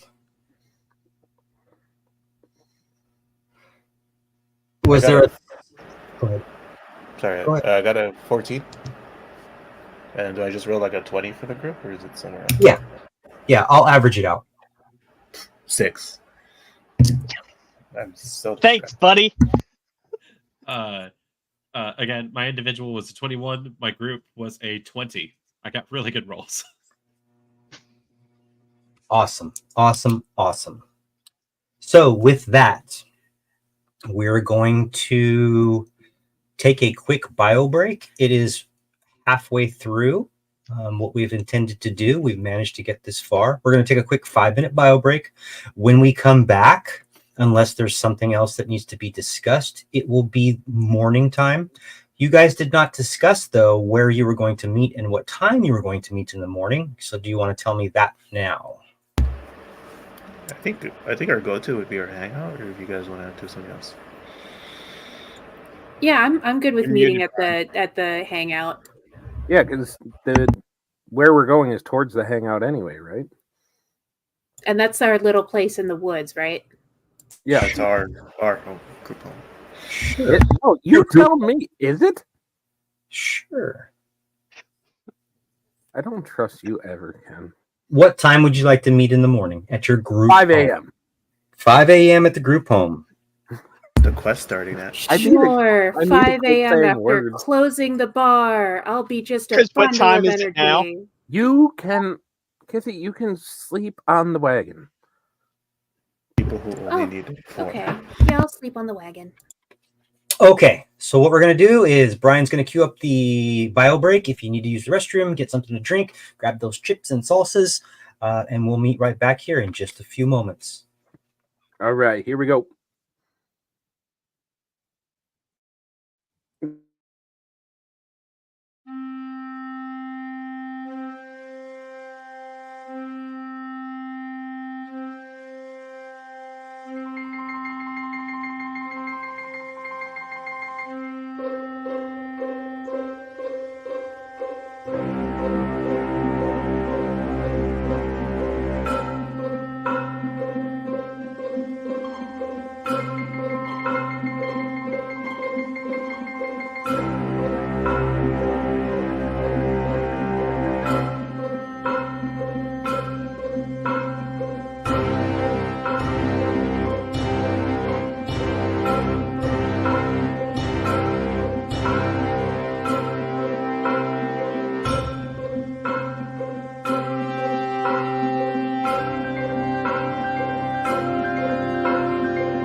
Welcome back.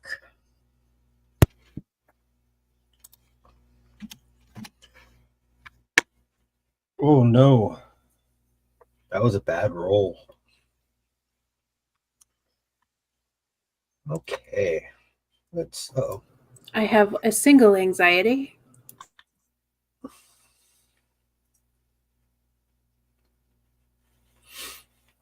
and I didn't check that one. Oh, that's.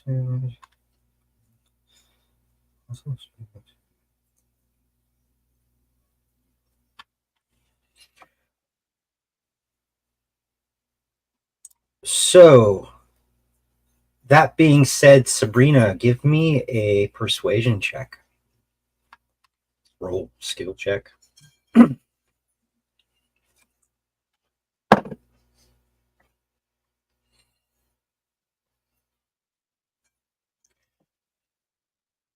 You're 23. mute. She is absolutely reluctant, but she thinks you're in pretty damn good hands. So she'll allow you to go.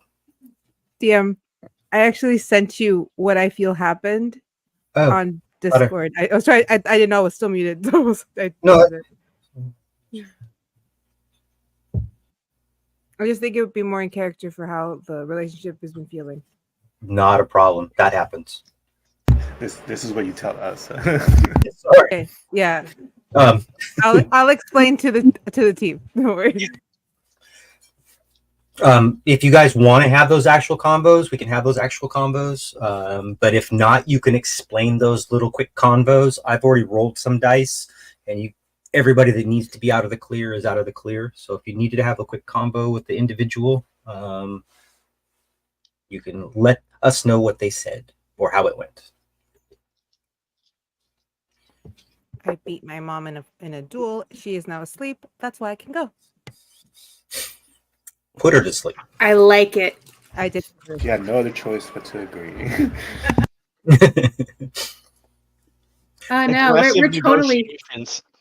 we're totally not going to catch a kidnapping charge on that. It should be fine. But yeah, Maluk's It's all bark, no bite. Yeah.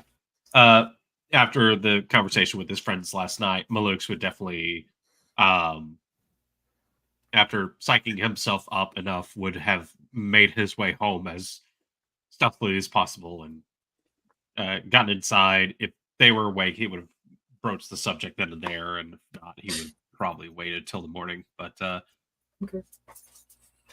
Yeah, for everyone involved, your individual relatives, parents, uncles, aunts, I think at the age you are all at, although most of you are very young, understand. And I think that all of you going as a group was probably a part of the persuasion. You're not just going randomly with some random stranger off to somewhere. You know, you are going with Thordrin's kin, so it's okay.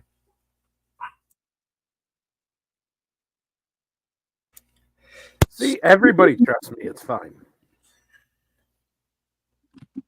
Trust the short bald guy. He's not bald. He has his long hair on top like I used to back in the day. Yeah, but has anybody pulled on it to see if it's real? It's just a flap of horsehair. Really young for a toop. So, that being said, the morning comes 5 a.m.-ish. A lot of individuals, locals, have already been making their way out to the fields in the early morning. As you pass by the Neverwinter River, the cool air is met by the warm water, and this nice little cloud usually happens in the mornings anyway. Sometimes in the fall and winter time as well. It's got this nice fog layer that sits over the top of it. You see some fishermen kind of barely making their way out and casting nets. Just the the most normal things you would see in the morning. And it just so happens that as most of you start to pass out of town to your little sanctuary that you have and that you've built for yourselves, you will be passing by the stables. And as you pass by the stables this early in the morning, you see the two individuals that you saw from Neverwinter earlier. They're climbing onto their horses, and they're just starting to make their way out of town east. They don't seem to be in much of a hurry. They're both probably chewing on some dried meat of some type, but they are getting underway.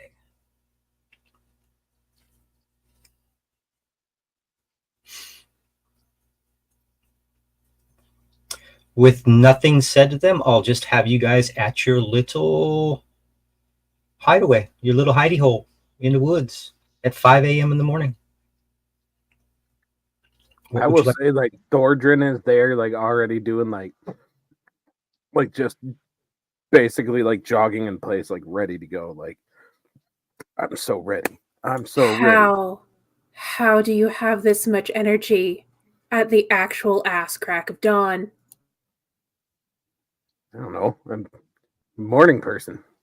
He didn't sleep. Yes, I You did. didn't sleep? I got like a few couple hours. It's fine. Well, where are we supposed to get this card at? We have to load it first. Now yeah, that's the thing.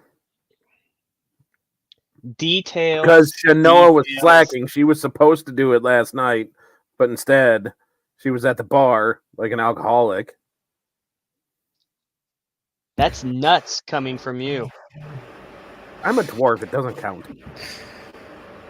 Right, nice joke. And next you're going to say we're going to have to also unload it when we get there? No, maybe. No, actually, no, we don't have to do that. See? Good. So what's the rest of this master plan? We meet them. Where are we meeting them? We may have to go back to town to the fort. So you're saying we could have just met at the forge? Nope. Had to meet here. Okay. Was there a reason why I had to be here? Probably. Ceremonial. See, Bree gets it. Well, She we're gets burning the base down. I thought it was just a job. it is. Y'all are picking this thing to death. The point is, we're getting out of town, and you fuckers need to get excited about it. I'm excited. I really am excited. I like knowing things. The more, the better. Sometimes. And that's why skulks around on rooftops. So I get this correctly. You all meet an hour out of town to come back to town where the brother and sister knew the carts would be there. Yep. So on the walk back. Ceremonial. So on the walk back. Well, on the walk back, everybody saw those guards heading in the same direction as that weird shadow thing anyone was talking about, right? Yes, and they are no better in the sunlight. Yeah, but Was there an Thunder actual Tree question? I'm is. sorry. We're not supposed to go by Thunder Tree anyway, so it's fine. Plus, Out of sight, out of mind. confident. Feel confident in taking that wing thing. Good for them. Clearly, it's a them problem. You guys are just trying to pee in my Cheerios. Let's go load a wagon and get out of Bloodblessed. This is what we should be focusing on. This is all we should be focused on. Yeah. No, we We could actually be an hour down the road by now. And you could be an hour into shutting up, but here you are, still talking. I'm gonna go load up the wagon. At least somebody's ready to do their job, unlike Shanoa. They're supposed to load it last night. Didn't. Just saying. Well, if you want So to, you three can go, and three of as us you, can follow the goblins. as you approach the forge, you see in front of you Gundren and Sildar. They are loading the second wagon, and they don't look happy at all. And Noah, it's all your as fault. soon as Gundren sees Thordrin, he beelines straight towards you. Oh shit. You were supposed to load this last night. You heard me. I told Shanoa to do it. She didn't.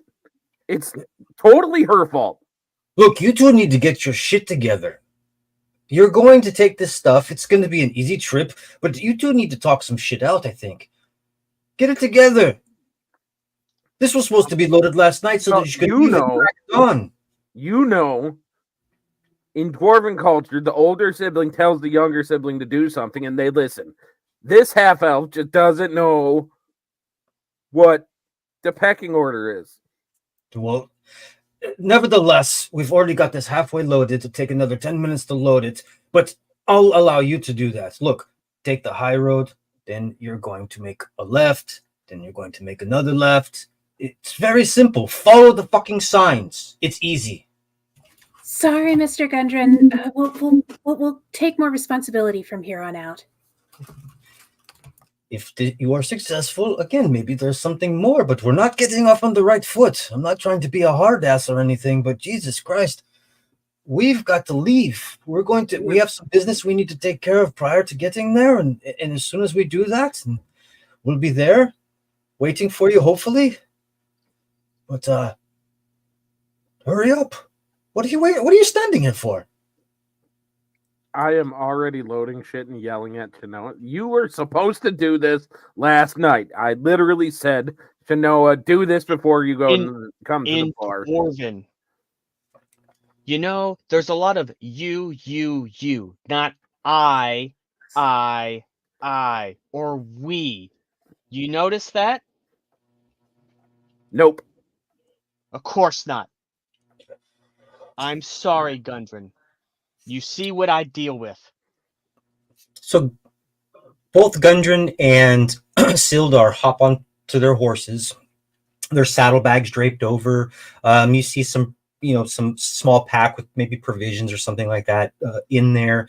A small map case, different things, just some odds and ends kind of things. And they just kind of bid you farewell. See you in a few days. And at a pretty brisk pace through town, they kind of make their way. And then if you were to hear them, they kind of like pick up the pace a little bit. And they're mostly heading towards Neverwinter. But you all know that there is a cutoff road that goes between Floodblessed and the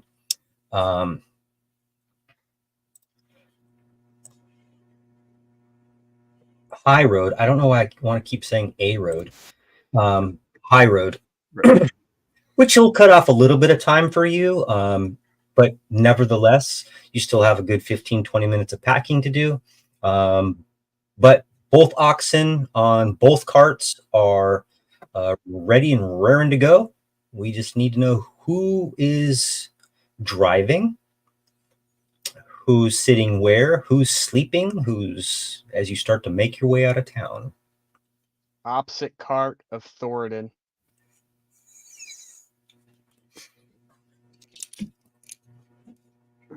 Fine. Be that way. Actually, you know what? Luke's, you can drive, right? I'm not here. I am a box. You are clearly here. You're actually allowed to come this time. You don't have to hide. I'm sorry, guys. I didn't get much sleep last night. I just need to be inside. It's darker. My eyes hurt a lot. If you don't mind. Okay. I could try driving. I don't think I've done it before, but how hard could it be? Doesn't even require a skill check. The ox mostly know where they're going, right? Yeah. Can I totally. read while I do it? Some You can people sit up do. front with me. So No, So you can sit up front with me, and you- yeah, there'll be plenty of light for your book. if you are driving, you would be driving. If you wanted to sit next to that individual and read, or sit in the back and read, it doesn't matter. That would be easy. But if you are designating yourself as a driver, all you're doing is driving. So Thordrin will take a second to make sure that there is like food and water for the ox, and make sure that he packs something for Bar. So there are 6 individual packs that are also there. Remember, those are the packs that were given to you earlier, but those are your packs as well, which contain, again, whether it was a Dungeoneer pack or an Adventurer's pack or the pack that you chose. If you look in your packs, in your inventory, I did modify a few of them. So that's what would be inside of there. You dig around you can tell that these packs were somebody else's pack. These are just hand-me-downs, but that's what's inside of them. Why does mine have glitter on it? But who do I have driving cart A? And cart A is going to be the lead position. I'll drive cart A. I'll grab B then. And after making sure that that stuff is in there for that he's got something for Bar, he has Goodberry if he needs to. But he will actually sit there and be like, "All right, bud, you ready for a ride? Kind of a long one." And upon him kind of like nuzzling into me, I'll be like, "All right," and I'll hop onto him, and I'll kind of ride out in front of both of the carts to kind of keep point. Okay. So you're out in front. Yep. Riding Bar. Yep. So I have on cart B, Kithrin's driving. Cart A, Shanoa's driving. Who else is in cart B then? Sabrina is sitting next to Kithwin in cart B, reading her book and reading it to Kithwin. Okay. Yeah, I have an audiobook. That's an A, awesome. but, you know, You got a podcast. I assume I'm hiding in part A. Okay. yeah, in the back, so you could watch both ish. No problem. Where are you? I'm in A. So as you guys start combustible back there. to make your way out of town on this relatively open area, flanked on both sides by your agricultural areas, there's a clear road that kind of cuts through that area. It's mostly used, at least closer to the city, it's mostly used as kind of a main thoroughfare from all the little agricultural areas to transport everything into town. But you all know that once you get past that, in probably a good 3 or 4 miles, it does get a little rougher. You're not really worried about that, but it's more of an unimproved kind of trail per se. But that does cut off quite a bit of time. If you were to go straight to Neverwinter and then go, you could say that you could almost cut off a full day, at least a good 15 hours or so. But as you guys start to make your way down the trail and out into the agricultural area, not much going on. Easy day. Starting to get a little bit warmer. About noontime rolls around. You start to hit this kind of rough kind of a patch and check the wheels real quick, and the wagons are four-wheeled wagons with 2 large oxen that aren't exactly fast, but they're getting the job done. A few more hours goes by, and you can see in the distance the high road in front of you. Would we have been on the high road before? Or would we not have with where we go to Neverwinter? So the high road is that main thoroughfare, kind of going up the Sword Coast. So for your information and knowledge about this, again, it's a main traveled, wide, probably easy two wagon wide kind of a road, and it is for the most part safe as long as you stay on that road. There are bandits every once in a while, but this is a road that sees so much travel that it is very frequent that you would run across some kind of local guard from a little town or a little stop, or maybe even from Neverwinter, Candlekeep, Boulder's Gate, things like that along the full length of this, all the way down into the southernmost areas of Faerun. Do bad things happen? Sure, bad things can happen. But for the most part, this is the safest route. And you'll be making a left soon on the Tribor Trail. So anything you want to? It's about mid-afternoon. Anything you need to do? Oh my god, I can't believe the killer was the twin brother. It doesn't make any sense, but that is what they said happened. I still think there's something else. There is still a bit of an epilogue. Okay. I missed listening to you read your books. I've been so busy with the tavern, I haven't been able to listen to a good story in a good long time.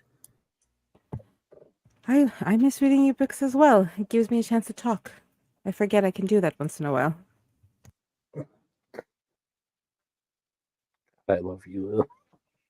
So, I would say every so often, I would ritualistically cast Speak with Animals and just kind of like talk to Bar and just ask him if he's picking up anything, like if he smells anything out of the ordinary with his bear senses and stuff like that, and really just ask him how he's feeling every once in a while, like, how you doing, bud?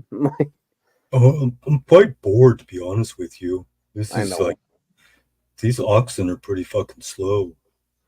I know, right? But you know, Speaking of slow oxen, I think after a certain point, Malux would actually pull himself out of the wagon once we're a decent enough distance away from town and go, oh, okay.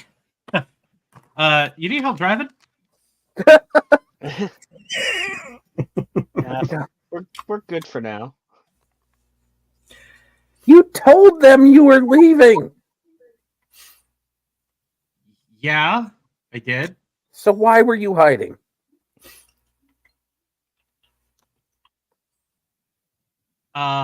You did I tell had a them, headache. right? Yes, I did. Okay, is this like a for real you did, or this is like one of my I did? How about you Like- roll an insight check, buddy? Yeah. Insight. I won't tell you everything. Well, I was waiting. I'm like, That would be a 24. all right. Well, 20. Okay. So, actually, I'm gonna send you this in a DM. Okay. Oh,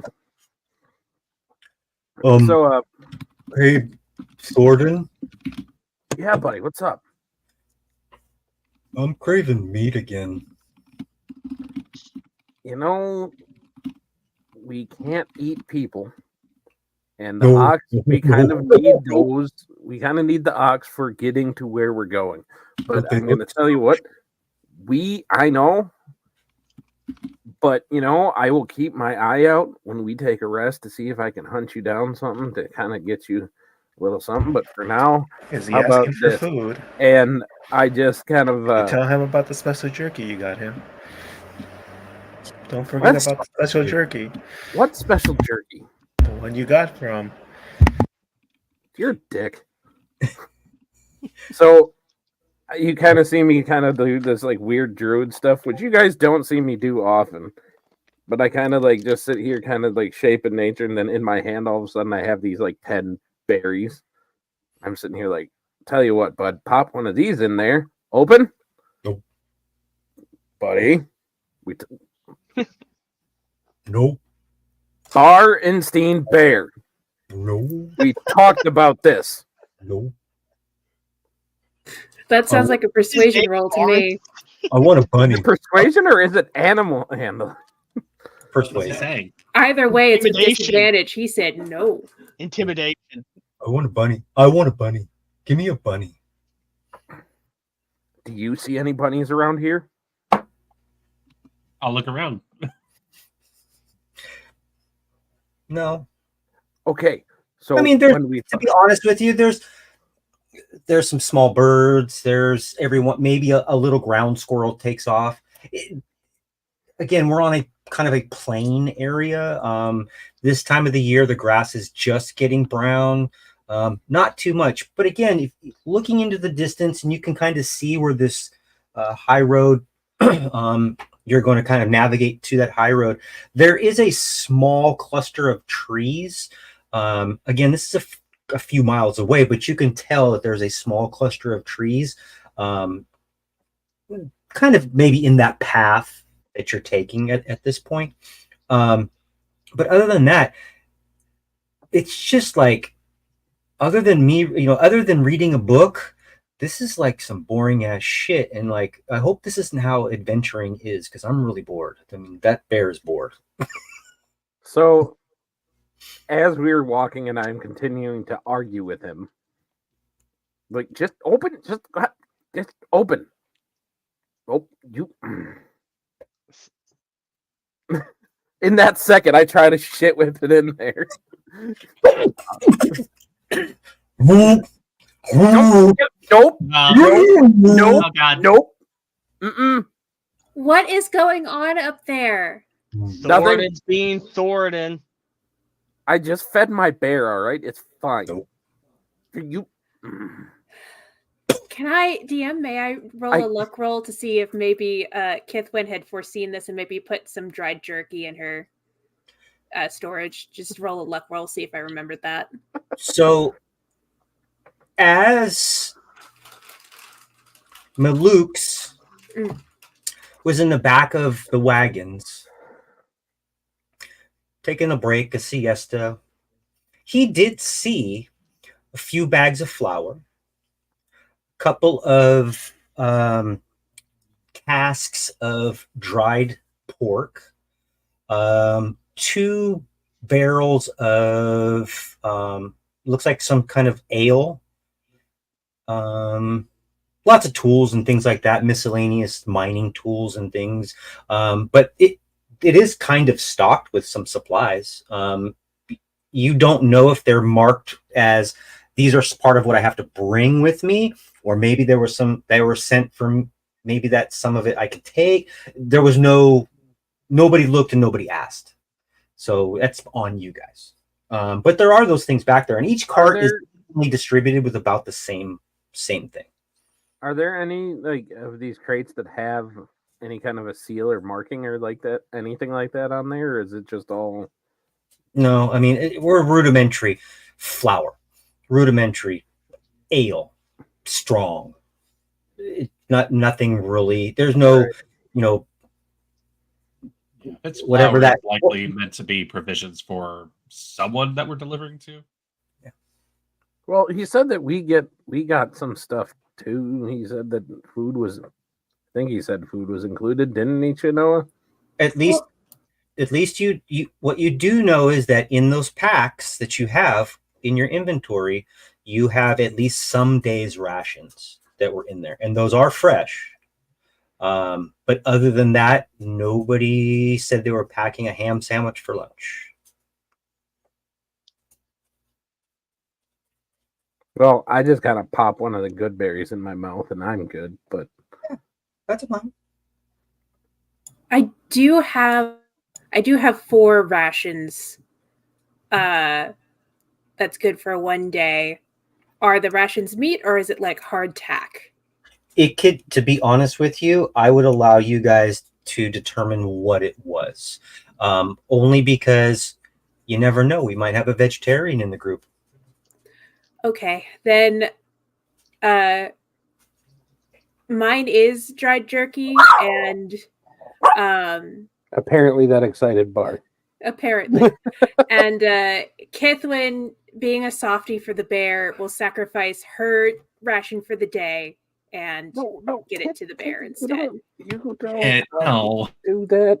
I'll be okay. I'll eat tomorrow, and we can always No, do some here, hunting tonight. and I kind of give her one of the berries.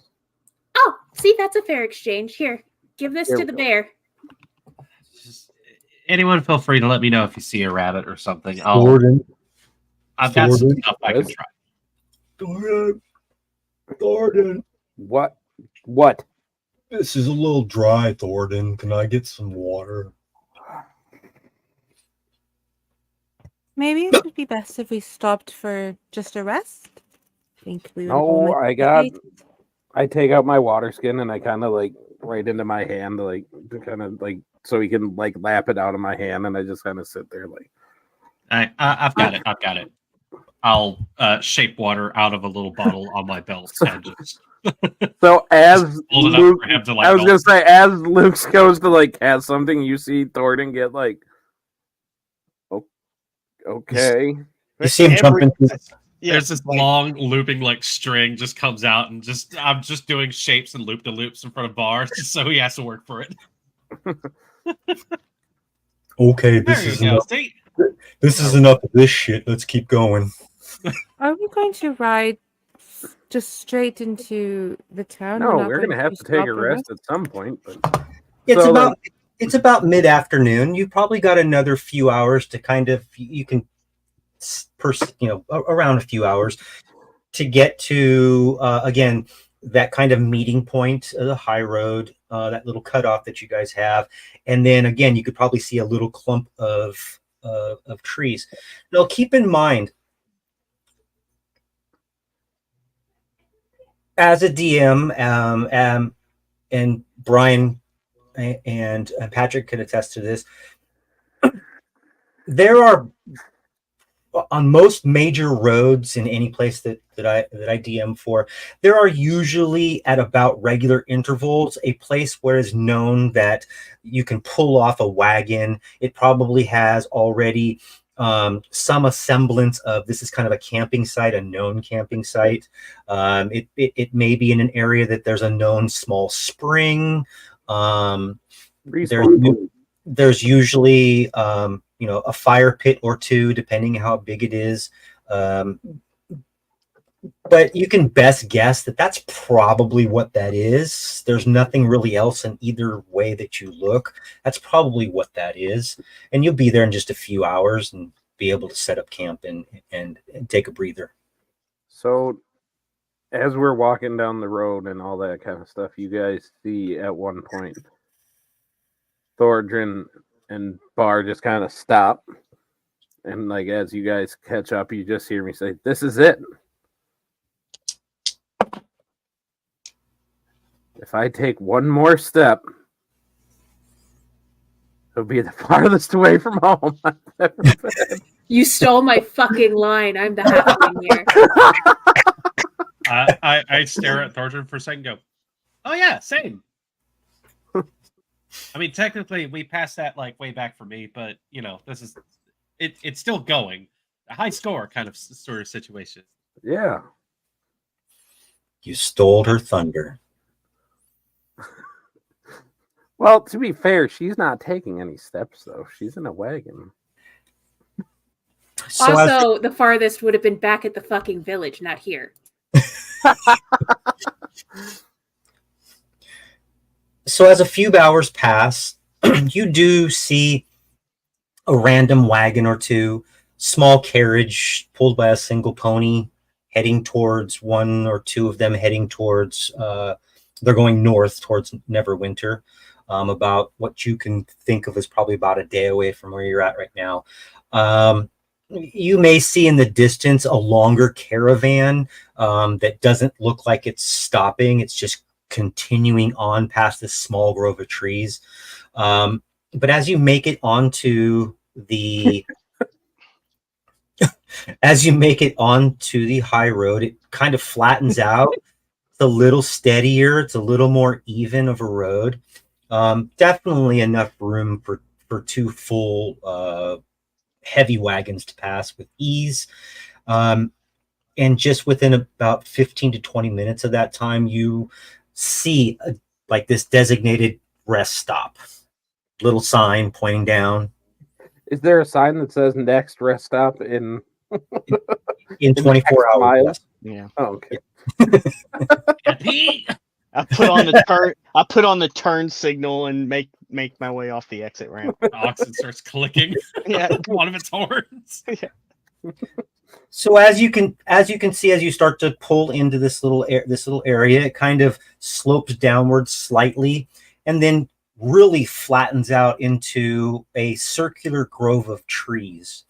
This circular grove of trees has had, throughout the years, numerous people probably staying here, and the whole back of the area has this kind of makeshift fence thrown together, just kind of limbs of trees, maybe a fallen log in the back. There is a small trail, looks like a game trail that goes out the back of that little campsite and area. But this one, it has two distinctly large, oversized fire pits. Both of them have grates over the top. Both of them have these metal triangular structures over to hang a pot or something below. You can see where there's an area that because of the way the sun is setting now, the shadows are long over the road from these trees, and there's a nice little area, like if you were to set up a few good sized tents, but nobody took a tent, so it is not going to be that cold out, but there's plenty of things for you could do. You could pull the top canvas off of a wagon if you wanted to, and I brought a space heater. a space heater. Over to the more left side of this, again, this is a more shaded area throughout the day, and there are some grasses that are growing, but there also look to be some old bales of hay that have been left by other party members, or other people passing through the area. There's some little bit of timber. It's kind of just set up like a little KOA camp, ready to go. You just pay your fee and you're on your way. It's pretty simple. But as you pull in, we can make this brief, or we can make it. Is there a water source nearby? From what you see this minute, Have a water source with us. there is a trough, but the trough is dry at this point in time. That's off to the left again. There doesn't seem to be a like what you can determine right now. It doesn't seem to be a water source right there in this area. Again, at the back of this is a small, like a game trailish kind of a thing, but that's about it. So I'll just kind of look at Bart and just be like, "All right, you stay here with Kitty. All right, I'll be back just a minute." And I kind of take my short bow out of my pack, and I would like to go not too far to be like out of reach of the rest of the party in case anything popped up, but far enough to do a little hunting for any rabbits or whatever I can. Is anybody else going with you? Or I should ask, is everybody else just setting up camp? What are we doing?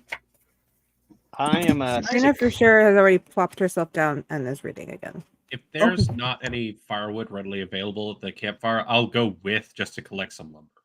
Okay. There is some there. Again, this is probably one of those kind of things, like the good neighbor kind of attitude, in which if you use some lumber or firewood, maybe you should replace it. But there is some there.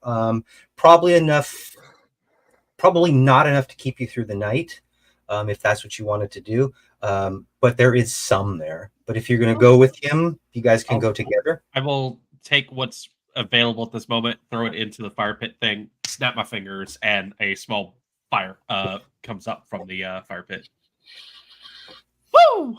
And I just go, all right. Did you say there were like hitching posts there? Yeah, there can be off to the left, right near like a little water where a water trough is, but it's dry. I will secure the 4 oxen Okay. to the hitching post and water them and also feed them. Okay. I'll secure the wagons to make sure they're kind of tied up tight, and just kind of keep an eye out to see if there's anybody else at the campsite that might like wander over and maybe take things. Just basically like our job is to make sure that this stuff gets where it's going. So I'm just doing what I can to secure it before So we bed down. Are you looking down both directions? So let's just fast forward a tiny bit, and the sun is going to be down in 30 minutes. Okay. So there is enough daylight out. You don't see that long wagon train anymore. Maybe the rolling hills it's disappeared to your north or to your south. To the north, you don't see anything coming your direction. Again, maybe the little bit of a rolling hill is the one cart is gone by now. You don't really see much of anything. It's kind of quieting down. Small birds are picking up their chirps in the evening. Some small game as Thorndrin and Malukes make their way onto this small game trail. As soon as they make their way at the back of this area, as soon as they make their way through that, this game trail goes immediately to the left and to the right. It just wides. Okay. Game plan. We split up. Totally, absolutely what we should do. You want left or right? Left side, best side. I'll head left. And I'm always right, so I'll go that way. Okay, I want each of you to roll an unmodified D20 for me. Hell yeah. Sweet. 18.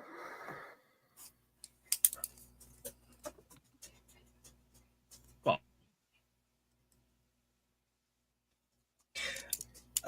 Shanoa, what are you doing? After Awesome. securing the oxen near where the campfire is, I'll lay out the bedroll, but I will like take residence on like a stump or a rock or something and pull out kind of like a sharpening stone and just kind of go over my sword just to kind of keep it sharp. Okay. Sabrina, what are you doing? Staying also by the fire on her own bedroll, reading. Every so often looking around, kind of keeping her senses open, and then back. Okay, so you guys are kind of doing that cowboy camping thing, kind of around the fireplace. Yeah. Okay. What is our rogue doing? Can I do a perception check to see which tree would be the best I could stay in, so I could get height? No, you don't need a perception check. You can pick I'll up. I'll just get the easiest tree to climb that Nice. up and down with to get a nice view of like keep a watch out. Okay. Look out. These are massive valley oaks. They've probably been there for 100+ years. Massive trunks with these massive branches that naturally form an area that you can just kind of chill out on. Maybe not wide enough to sleep on alone, but maybe kind of if you kind of hunk yourself up to the trunk on that limb. Watch, yeah, and it's almost like they built it for the perfect view over the top of your group. It's beautiful. It's perfect. Nice. If it's not rooftops, it's trees. So,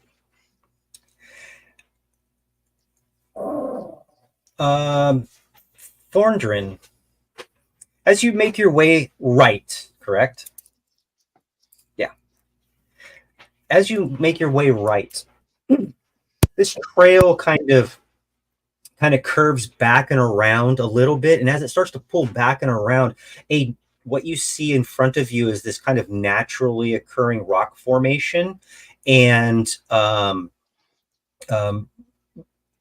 kind of a man-made kind of a rock and mortar formation that collects water.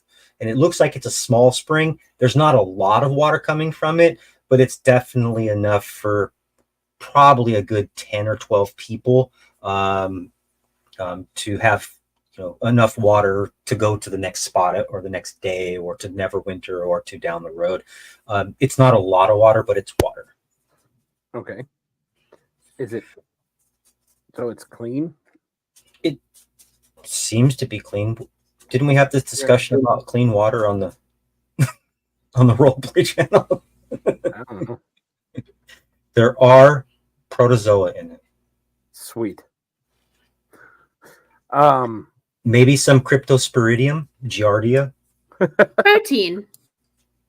Ken, I give you credit. It's been 2.5 hours and you haven't said cloaca once. Nope. All right. Nope.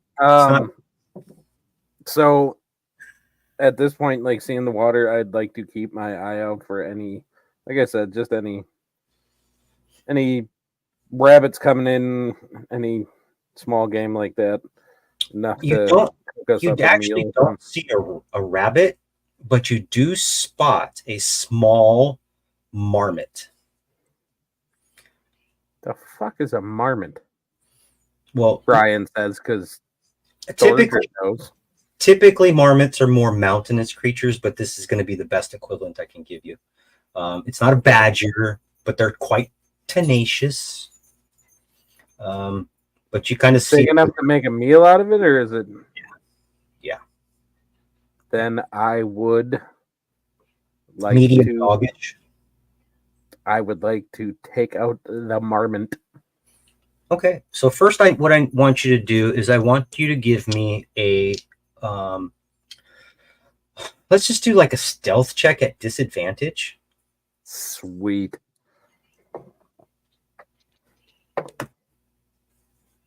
Okay, that was actually really good. That is an 18. It doesn't seem it kind of notices your presence, but is not fleeing. I am a tree.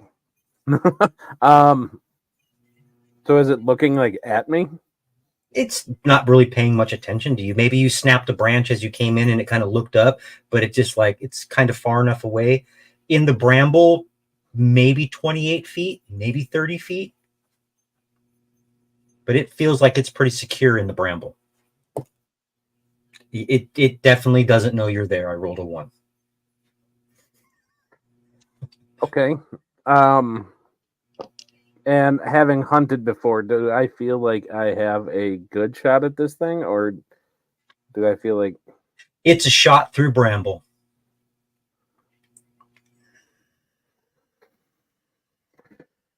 Fuck it, we'll go for it. Okay.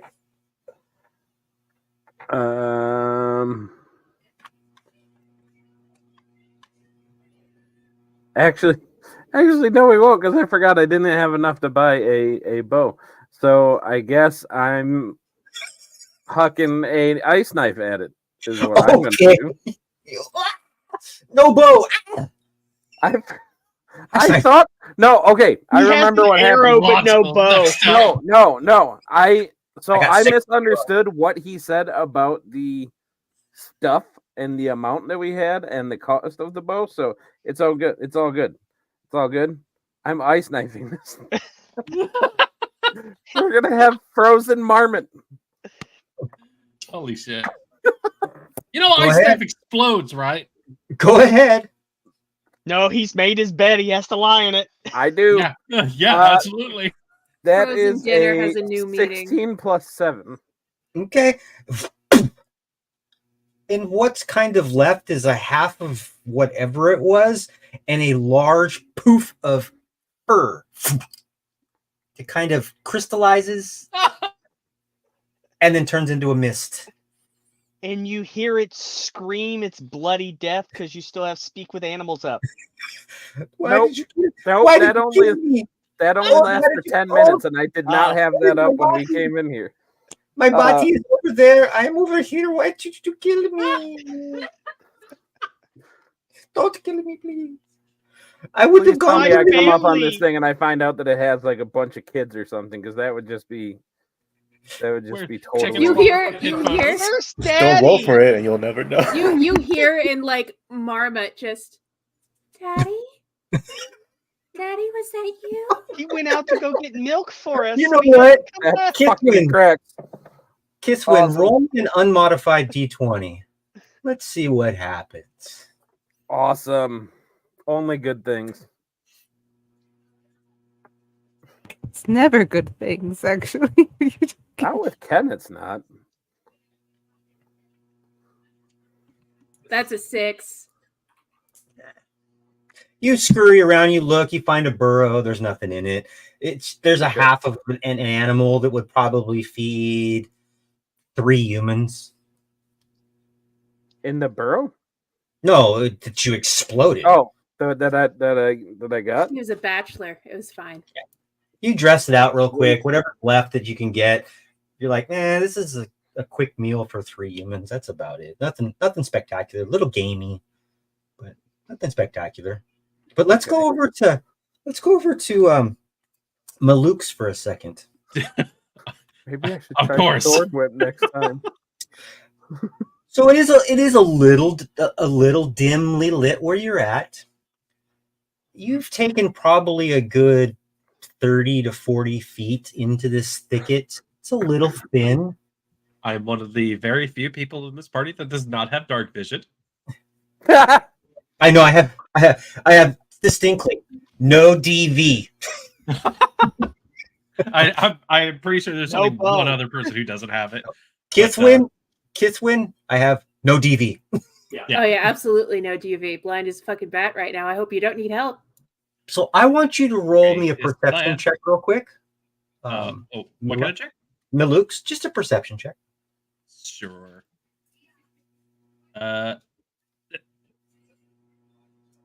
It's 14. Okay. You've gone about 30 feet at best, and the most rankest smell you've ever smelled starts to permeate the air. It is disgusting. It smells like, let's just say it smells like shit.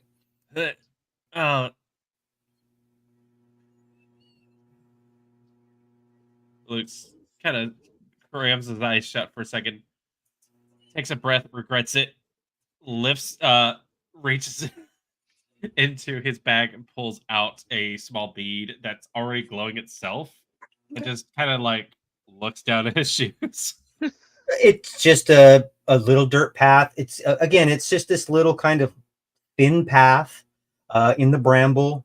Trees are above you, but looks like it makes a sharp right-hand turn within the next couple of feet. Okay. I kind of like look at that, double check my shoes again just because of that smell. Go, No, nothing. Weird. I'll keep going. Oh my god. So as soon as you start to go around the corner, you notice that there are several pieces of what seem to be torn cloth or textile hanging from a small tree, like a limb on a tree. Oh, Right past that, you see Okay. a pretty good sized log that has 3 kind of nice indentations in it, and it looks kind of worn out. And you're like, that's where this smell is coming from. You're picking up urine and shit smell. I will stop where I am, look at the scraps of cloth and everything. Is there like a loose rock near me? Sure. I'll just reach out, pick it up, cast light on it, Okay. and then just huck it towards the log. Just get a better look. What you see when it hits the ground, do you throw it behind the log or in front of the log? This one in front. Just Okay. to get like a clearer view from my side. Just what am I looking at? Is this a shitting log? Even in the front, as the rock hits the ground and tumbles forward, illuminating the area, you see a few flies scatter up into the air. As it illuminates just a little bit more, that kind of a shadow, you can see that there are quite a number of flies behind this log. And yeah, it's makeshift privies. I got one in every campsite. Just kind of stare at that and go, well, shit. I'll turn back and make my way back the other way. Okay. So, just very similar to how we met. Like as my Luke's turns around, Thorgren is just like right there. Like, what's up, buddy? What'd you find? Anything good? No, just a bunch of shit. You can see like back where I had just come I from. There's found like a shit. glowing rock that's like bright torchlight just sitting next to a log that's just flies everything. So I just kind of like walk up to it and look, and that's one big pile of shit. Yeah. All right. I was hoping I would find like a bunny or something. I don't think you'd want to eat anybody you found around here, but No. I think my direction was the wrong way. well, if you need to relieve yourself there, I guess, but personally, I'll just go find a spot in the woods there. That's kind of a lot of flies. Don't As really we want have 'em. proven, bears do shit in the woods. So Yes, he does. No. I've seen you're you a take a good boy, newspaper. Bar. I don't know what he's saying. So as daylight fades into dark, you're going to sleep, correct? I'm going to eat some of my ration before I fall asleep. Shouldn't we take turns at turns watch? Yeah. I was gonna say I would be You guys staying are- up. Okay. Whoever's on the first shift watch, whether it's 4 hours or 2 hours, from here on, unless you specifically tell me, I'll just assume they're 4-hour shifts, so we don't have to roll 500 times. But tonight, other than stoking the fire, nobody passes by. Relatively calm. Does get a little bit chilly. And in the second half, after midnight, maybe 1 a.m., the moon has completely traveled the sky. And really not much. Anybody looking north would see the very, very dim lights of what you know to be Neverwinter, even though it's it's at least a day or more than a day away. Yes, Sabrina. On one of the times she's not on watch, Sabrina would have kind of taken off to just the tree line. Okay. So just so she's like slightly hidden to go out there and meditate properly. She likes being surrounded, and for some reason that will be revealed later, doesn't like to meditate in front of others. Okay. I don't like to meditate in front of others either. Anything else? Yeah, Thorgren is definitely like as it gets chilly, instead of any kind of like sleeping bag or bedroll or anything, I just kind of like nuzzle back in the bar a little bit harder and just kind of like pull one of his paws over me and just kind of there we go. Stop touching me. You fucking love it. Shut up. And I give him kind of scritches like right under the chin. He puts his big ass head on yours. And all you have for the rest of the night is this jowls as he kind of snores at night, a little bit of spittle running down, big jowls. You all wake up in the morning, rested. You all, I mean, it was an uneventful evening, nothing to really worry yourselves about. As you get ready, maybe putting some extra firewood for the next adventure or next campers by, you hastily get the oxen ready, wagons all secured, your belongings, and start back out on the road. I would have refilled my water skin with that spring that I assume Thorin told us about. Absolutely. And I would say in the morning too, because I still have most of my berries from yesterday. I give one to everybody, so then so everybody has a good berry. I would Yes. check on the oxens from the wagons to make sure they're also watered and fed and ready to go. Just a quick. They're all ready to go. You guys did a very good job. I would also be refilling my water at the spring, and my rations were homemade You're fine. Homemade power bars from my mother. Okay. I give you a bit of a weird look. When you offer water, I go, I'm good. I mean, if you haven't noticed, he's creating water out of some kind of small decanter and just like throwing it around like it's confetti. It tastes weird though. Got that spring fresh though. It was better. It's got this kind of irony taste to it. Those protozoas give that kick. The You guys protozoa have give your it the flavor kick. and stuff. I'm good. Can I have some of the water out of the decanter, Malex? Yeah, sure. I'll if you offer your wineskin, I just say splish and eventually just full. Thanks. The other water, I guess I'm just used to the tavern. I give me such a tummy ache. Oh, if there's any flavors you like, just let me know. Really? Yeah. Can I get papaya mango? Yeah. Strawberry banana. Here we I go. mean, I don't know what papaya mango is, so it'll be a great approximation, maybe. You know what? Just lemon would be.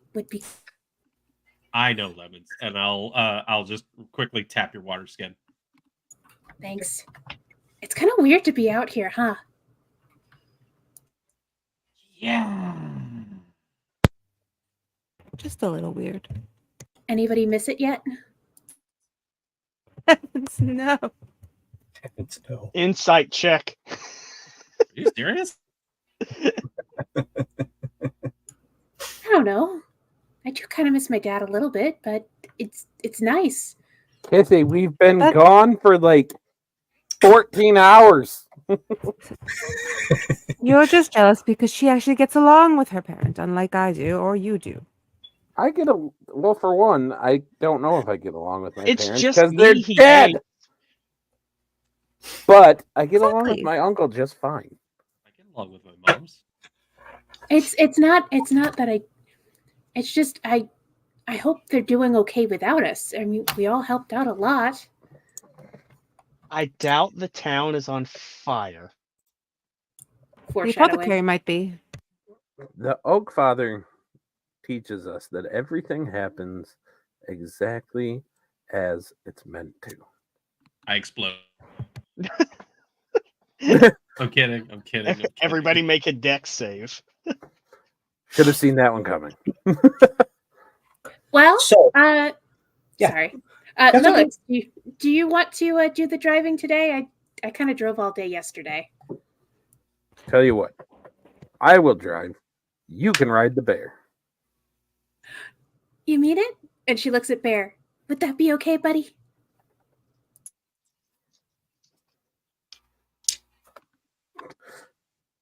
He says yes. The silence is confirmation. I was gonna say it's okay, but then Ken rolled the dice. Luke, who's hung out with the bear so often, is just assuming he's interpreting the bear's thoughts the right way.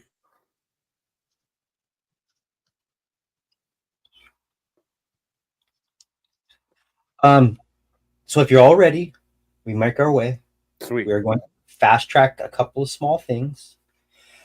You guys make your way to the. No, there's no ticks on the bear.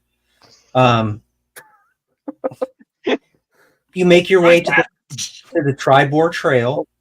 You're heading down, basically veering east along the Tribor Trail. You've had no trouble thus far, but this area can be a little bit more dangerous than the high road. Most notably, maybe some bandits and outlaws. This isn't as heavily traveled, but as you are making your way down, maybe a couple of hours, 10 a.m. or so, you start to come around a small corner. And as you start to make your way around a small corner, you notice there are two horses standing in the pathway. And this pathway, again, this roadway, is about a cart wide. On one side of it started to be a little bit more that dippy, hilly kind of area. Rocks, bramble, oak trees, the same. Oak trees are a little spread out, but you definitely come around this corner and there are two horses standing in the path. Maybe let's put them at about 30 feet away from you. So, And you're still in front, right? no, I'm driving, but Kitty Oh. is out with Bar, however far that would be. Yeah, But so- upon seeing them, I would definitely take the time to cast Speak with Animals again, Okay. and then just kind of like hand the reins off to like over Sabrina's book, just kind of like flop the reins over like Puts her book down and grabs the he- reins. Yep. A Just, little warning next time. well, I did warn you, kind of. Didn't say anything. So as you hop down, Fair. you make your way towards Kithrin and the bear at the front. No, I'm. Well, I would kind of like be telling Bar to like. I would give him the command to kind of just like back it up a little bit. Like, Bar, back it up, reverse. And then Malukes, where are you at? I probably would have been on the front wagon as well, unless we really needed someone. in the Yeah, back wagon. we switched spots, so I'll sit in the back and you can drive this time.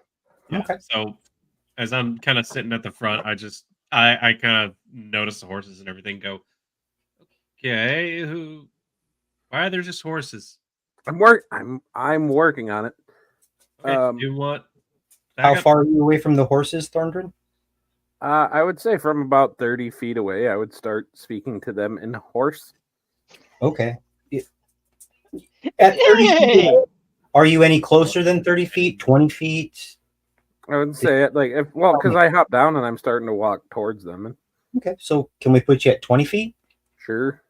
At 20 feet, you definitely make out the saddle and the distinct saddlebags of Gundren. Well, shit. You also notice that there is a pack, some other things that are on the ground that the horses are kind of nuzzling with their nose.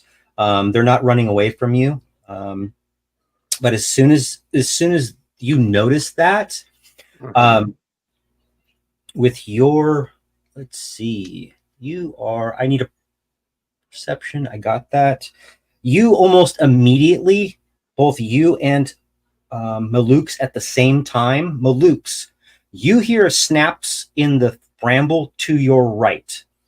And Thorndrin, you hear a snap on this kind of elevated area behind us, a kind of some rocks.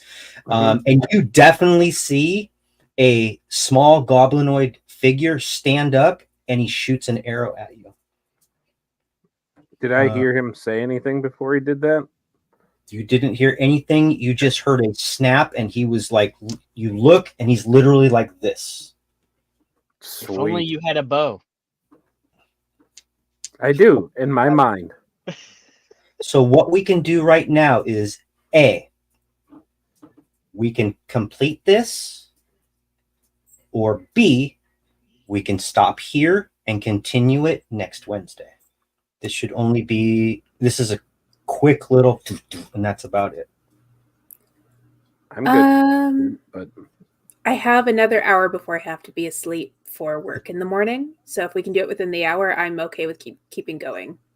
I will do my best to actually get this done and the time that we had said that we would be done anyway. I'm doing my best. So, what I like to do when these things occur is I ask for, at least for Thorndrin and Malukes, what is your initial reaction? What will you be doing? It could be pulling out a sword. It could be pulling out a weapon. It could be jumping to the left. It could be jumping to the right. It could be something like that. Question before that. Yes. You said shit. Did you say that out loud or did you think that? When you discovered, yes, when you saw, did you say that out loud or did you? Oh, come on, Chano. You know damn well if Thordrin thinks it, he says it. Okay. There's not much of a. Yeah, I'm just playing him probably- very close to me. he There's said- not much of a filter between here and here. It's just kind of.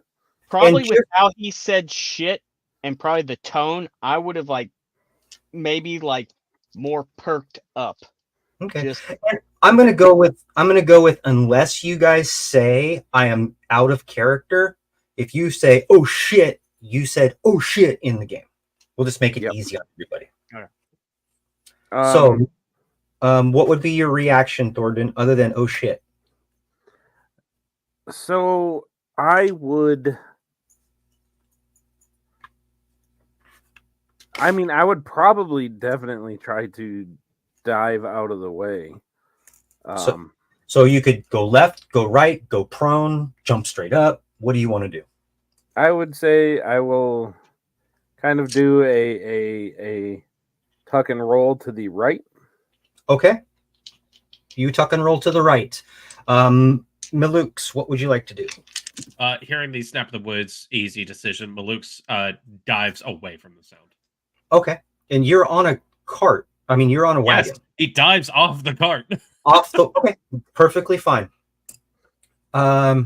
So what we're gonna do right now is who's driving wagon number A or wagon A? That would be Sabrina. Sabrina. I thought it No, was she's at wagon B. B. Yeah. your beat.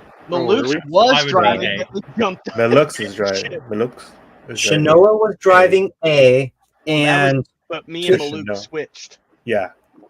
okay, so and then Malukes just bailed out. And I was like right there with him, and he just What the fuck, dude? okay. Yeah. So who's driving? We have one driver. That's Sabrina. At the I'm moment, still yeah. at cart B, so I'd be behind everybody at this point. yeah. Gotcha. You guys have great armor classes, by the way. And that one. So initially what happens is after you guys oh shit, bounce, one goes to the right, one goes to the left, out away from the sound. You have basically what you think is cover, Malukes, from that sound. There are distinctly 3 individuals standing on this kind of on the side of the road in the thicket. They are goblinoid. They are in line with the very first wagon, and there are at least 2 more up on this little kind of rocky kind of outcropping that Thordrin saw. Thordrin, both of those hit you. And Sabrina, I roll one more. All 3 of those miss you. It looks like they're trying to target either the drivers and especially the person in front. That's what it seemed like it to be. I'd like you all to roll a quick initiative for me, and just tell me what your initiative is. Oh god, they're here. Oh, Nat 20 for a 23. A natural 20. 21. 30. it's written as 20. 11. Edmund, You said 11. 11. 11. Milux, 11. 11. Sabrina, Dirty 20. okay. Shanoa 23. and Thorndren. 21. And I think Hithwin got a 20 as well. Who has the higher dexterity? For the 11. Or the 2 20s? Kithrin and Sabrina, actually, sorry. I have a dex of 19. Okay. Her. Mine's 17. Okay. So you'll be going first, Kithrin. So as these arrows fly by you, Sabrina, you see Thorndrin take 2 arrows and go down. Sweet. Your bear is like what the fuck. And what I'll allow you to do is, if you would like to, either your bear can use your initiative, and I will allow your bear to move at least half the distance that they can move towards the target, if that's what you wish. Yeah, I'll do that. Am I still writing? The I was bear? gonna say, but Kithwin is going with them. But I That- kind of feel like that's That's what fine. I would do. I want you to tell me what the bear is doing. You are in control of the bear. So he is 100% like, after seeing me go down, he goes into full like angry bear mode, and he will run towards the one that shot me, and then he just lets out a legitimate like grizzly roar, just like Kithwin, make a dexterity check for me. A saving throw. No. It's a skill check. Acrobatics. That's your dex one. Dang, that was a 24. Let me try rolling it again then. No. If you rolled something, just add your modifier to it. Okay. Dex modifier, so that's 18 plus 4, 22. 22? Okay. 22. You go with it. Make a quick strength check for me.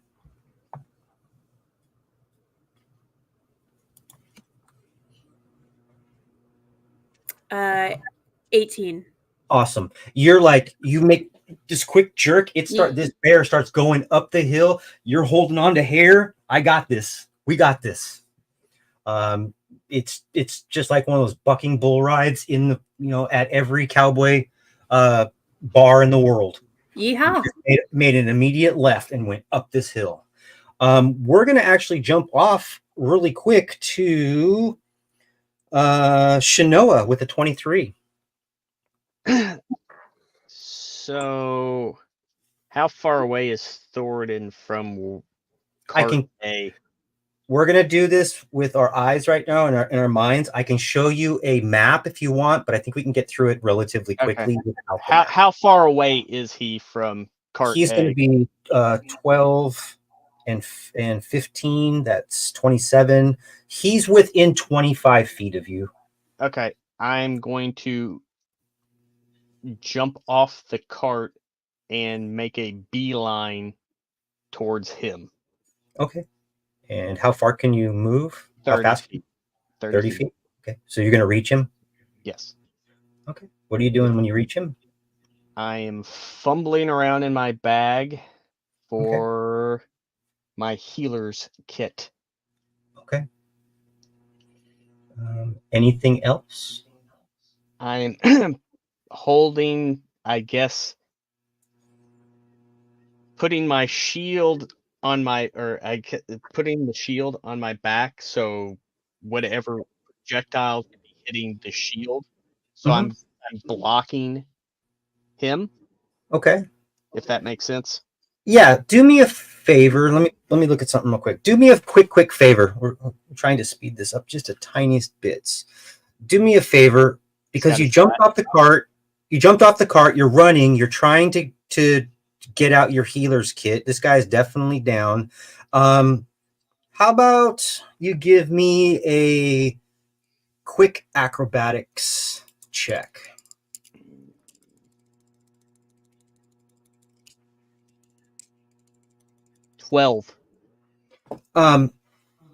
Yeah, you may have gotten that healer's kit out, but you're probably spilling more of it on the ground than anything. You're kind of struggling to get that out. Bonus action or action? I'd say that's a bonus action. I guess action would try to get the healer's kit like this to get him stabilized.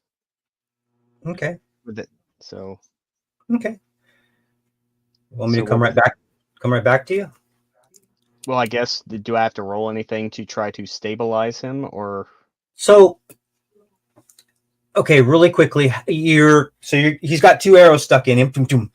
You put your hands on him. Is that what you do? Yeah, because I guess instinctively I would try to delodge the arrows. Okay, and can you explain? As I'm doing it, I'm like No, you're not. No, you're not dying on me. Not like this, you piece of shit. So Sabrina, Yes. Malux, you're dodging in a corner. Kithrin's heading up the hill. How about Sabrina and Sabrina and Endymion? Enemy perception check. Okay. Because you guys would have seen this happen. Mine's gonna be a 17. Okay. 7. So Sabrina, what you see is as he's running, as she is running towards her brother, fumbling. I mean, stuff's flying out, like probably in a panic because it's her brother. I mean, that's the way it was explained to me. She puts her hands on him, and as soon as she puts his hands on him, you swear that you see a slight glow from both of Shanoa's hands. Okay. That goes to Kithrin. What are you doing? I did have a thought. Oh, go ahead. Sorry. I have magic missile, which is one of the spells that that's in the spell book my mother gave me. Mm-hmm. Since everyone's more focused on Thornton, Sabrina would have caught the glow of the hands, but remember there's a whole other situation on the other side, and cast magic missile to hit the 2 that are up in the trees and 1 that's on the ground because it creates 3 bolts. Okay. So what we're gonna do is we're gonna save that just for 1 second because Kithrin's right before you. Got it. But we're gonna have those magic missiles popping off here. Thordrin, you would typically be up next, but you're not there. Kithrin, what you doing? You're headed up the hill with the bear. How are we Uh, treating the bear's initiative? Is it gonna go on my initiative? gonna- for future It is. things? I just Okay. want to see what she does first. Yeah. And No. I know you're just gonna attack them. So it's kind of like that. I'm gonna hold my attack while she does something, and then probably lay waste to 2 little goblins. Poor goblos. Am I within melee striking range of the goblins? You are 5. How fast does the damn bear run? 30? That's the thing. It's not my speed, so Right. Is the bear move at 30, Brian? Bear speed is 40. So you're already on top of them. cool. I am going to get off that bear and do what I do best and do some punching. Okay. So I'm going Go to past attack. one shit. For my action, I'm going to attack whichever one is closest. Okay. We'll mark that one as A. Oh, hang on. That was the damage, not the roll. I misunderstood. Oh. So let me make a roll, see if I actually hit. Okay. And then we can use the 9 as the damage. So it's a 13. Does that hit? I'll say yes, just for brevity. Okay. Then it's 9 damage. And then for my bonus action, I'm going to hit again. Okay. Why won't this go to... There it is. Okay. And that's a 17 to hit. The 13 hits, I'm guessing the 17 hits. So these 2 up here, you Mhm. definitely would hit. Okay. So the And second then- damage, 6 for that second bit of damage. So the first one, how much was it? I'm sorry, 9? 9 for the first damage, and 6 for the second. So a total Okay. of...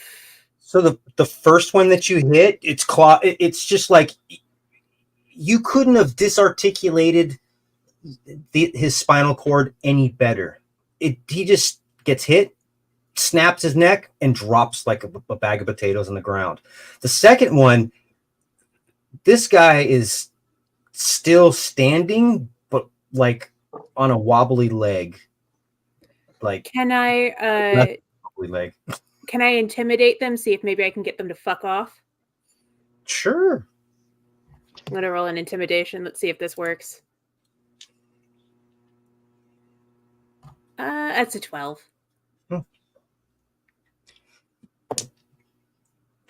He kind of doesn't know where the fuck he's at. No worries. Fair enough. It was worth a shot. What is the bear doing? So the bear starts off by using it gets 2 attacks according to the thing. Yep. So it's going to bite him with a that would be a 23 to hit.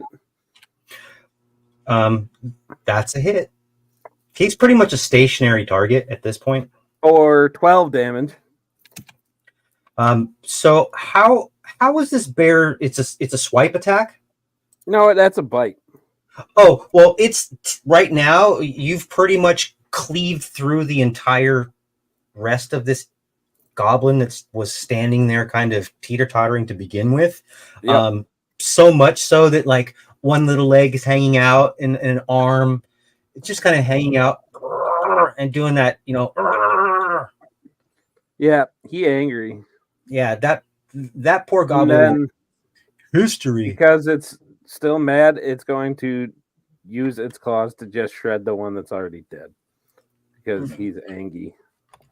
It's just there all 3? you see is green Or goo.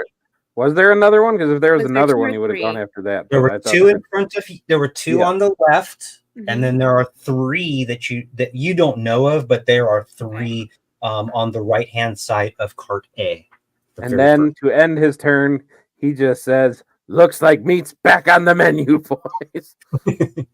Sabrina, you fire now. 3. Do you want to change the direction in which you're firing your magic missiles?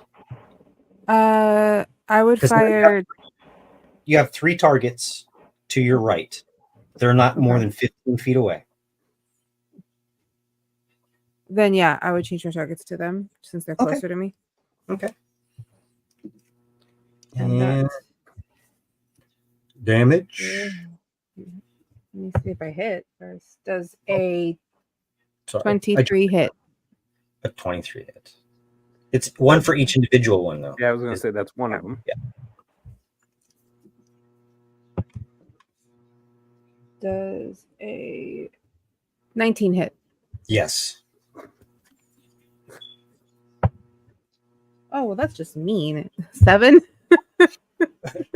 The other one just kind of like, oh, I'm doing so good. This is the first time I've ever done this. The other one just kind of sails off into the bushes. But do damage on 2 of them. We'll call So that. magic missile. Oh, 5. magic missile. Magic missile just hits. I was That's gonna why- say, yeah, that's magic why I said- missile. That's why I said just do damage, and then somebody barked out. Yeah. Hit him. So you're just doing damage. Okay. All 3 hit. Yeah, 5. that's a good. And That's why I was like, no, I Five literally and was. five. Doing that. I'm like, I fired or magic missile 6. 1,000 6 and times. 6. 6 and 6. Yeah. You- No, it was only 2 hit. You know, no, all 3 hit. Magic 3 missile are. is an One more. automatic hit.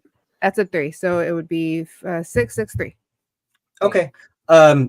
So 2 of them drop immediately, and the other one is like.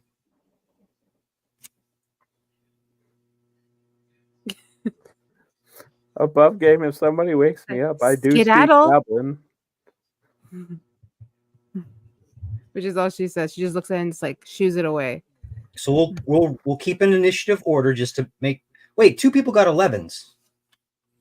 Yeah. Yep. Edmund and Milux. Luke's. My Luke, sorry. Who has the? Oh, I'll give it to the rogue. So my Edmund, what would you like to do? I'm gonna kill that little fucker.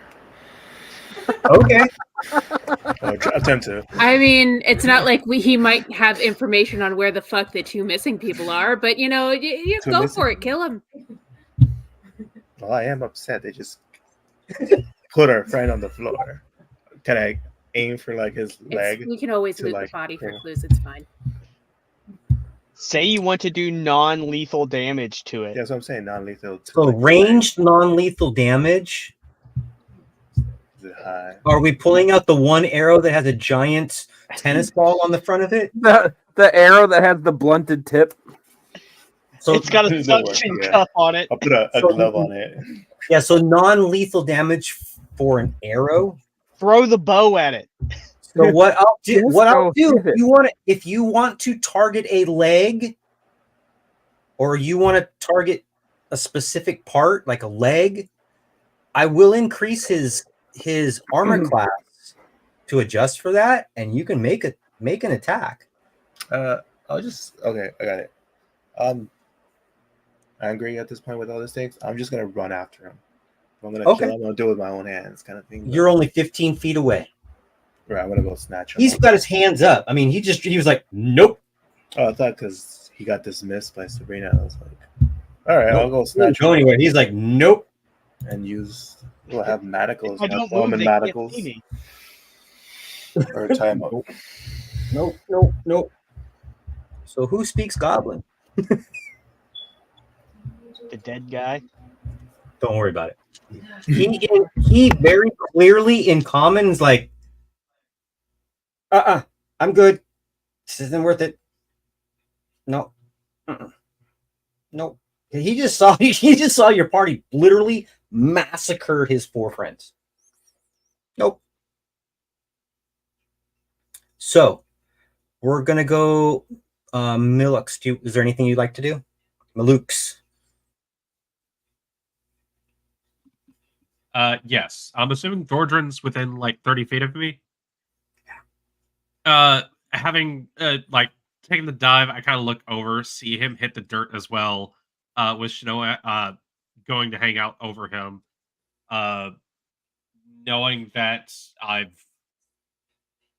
something bad might happen to him, I think back and I know where Thordrin would likely have his good berries on him, and if he still has spares, I'm gonna cast Mage Hand.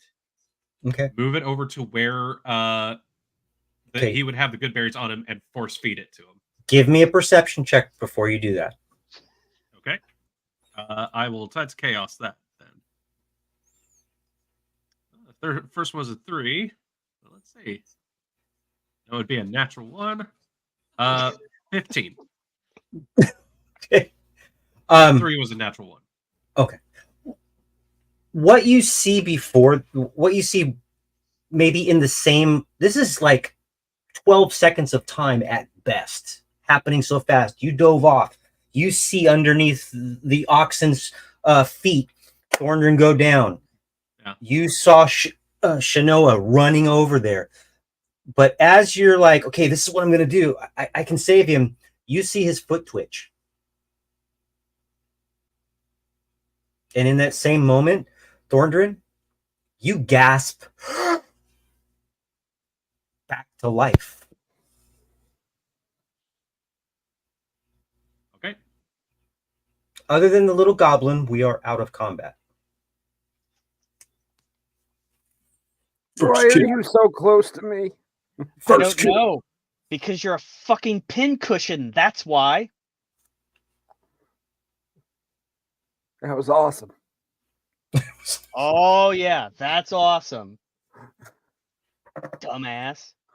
I'm not going to be the one that goes back and tells Dad, oh, well, we went out and he's dead. But he'd probably expect you would be the one that would come back dead. Well, you don't really come back dead. So the goblin was still chilling over there, right? I have him. Yeah, he's I literally would. I would take a second to cast Cure Wounds on myself. How many hit points did I come back with? Just You one? came back with 1. All right, yeah. Cast a Cure Wounds on myself. Sabrina, Yes. what did you see? I saw. You know that she just brought you back with Revivify. Okay. I don't Did know you what know that you could is. do that? No. All I did was pull out the arrows. And the fancy glowing trick was just what? Lights? What fancy glowing trick? The fancy glowing trick that happens whenever anybody uses Arcana. I don't know Arcana. Well, he should be dead. He should be. I No, shouldn't you're be. I'm listening to fine. Shania. He was dead, and now he's not. And How the only bad one who did these touched goblins was get you. me? 2 hours to the chest. This was your idea, and you go off and die on us. Double I tap. I was a- didn't die. I would have had that written on your tombstone. I'm so upset. It was See those 13 two points of arrows? damage, just so you know. They were in your sternum. No, by the way, no tombstone. If I die, Oh, I'm just burn putting me in a at a goddamn fire and huck me in the leg. Anywho, Noted. No, we wouldn't do Noted. that. So I don't know why you would suggest it. We need someone to go and it's yell at only you when it's you're not only my here. dying wishes, but fine. Yes, Kithrin. While Kithrin. that's going on, I want to go have a conversation with our new friend. Okay. So she's walking over full, like she's back into barmaid mode. She is back into like fucking walking over like, what the fuck are you doing in my bar mode? Okay. Goes over to the goblin. Cracks The her two that were on the knuckles. horses, do you know what happened to them? You gonna tell me? Go ahead. Shanoa, is there anything you would like to do? I would get up and be directly behind her as she is interrogating this. I'd Maluk. still be yelling at you though. Malukes, is there anything specific you want to be doing? No? Edmund? Yeah, can I I'm do going to keep saying Edmund. I don't know why. Endemion. If I had to That learn it, you echo do. is pretty good. I had my on also. Can I do a perception check if there's anything else around? Since we got ambushed right now. In case he's lying. I was gonna say I'd be going through the satchels and stuff like that, just carrying on like everything is completely fine. Okay. So what we're going to do is we're going to leave you and our audience with the interrogation of the goblin for next week. And why in the hell is Thorin alive? He's So too we're going to dumb leave you guys to die. there with that. Too stubborn to die. I think you misspelled that word. What? Stubborn? Never mind. I'll tell you after. So without any further ado, we will see you all back here next Wednesday at 6 p.m. Pacific time. That's 8 p.m. Central and 9 p.m. Eastern. Don't piss off the barmaid. What time in Bangladesh? Go ahead and Google it. It's probably G plus 7. Probably G plus 7. That's probably what it was. But other than that, anybody quickly got anything exciting coming up in the next few days? Nothing? Next few days. No, but on Mondays we have our Age of the Forsaken campaign for those of you that are following with that, where Ken tortures me as the incredulous rogue that always likes to start shit. That's going pretty good. And this coming week we should have a KJ back. That's exciting. Hey. And other than that, every other Friday, so next Friday, we will be back with a full party, Selkie included, for Golden Ghosts, as long as her medical stuff goes the way it should. Awesome. Yep. Anything else from anybody? Anything? Going once? Going twice? All right, adventurers, this is more Drunken Blade, and I thank you so much for staying tuned. If you made it this far, send me a like, send us a love, send us a question, send us hate mail.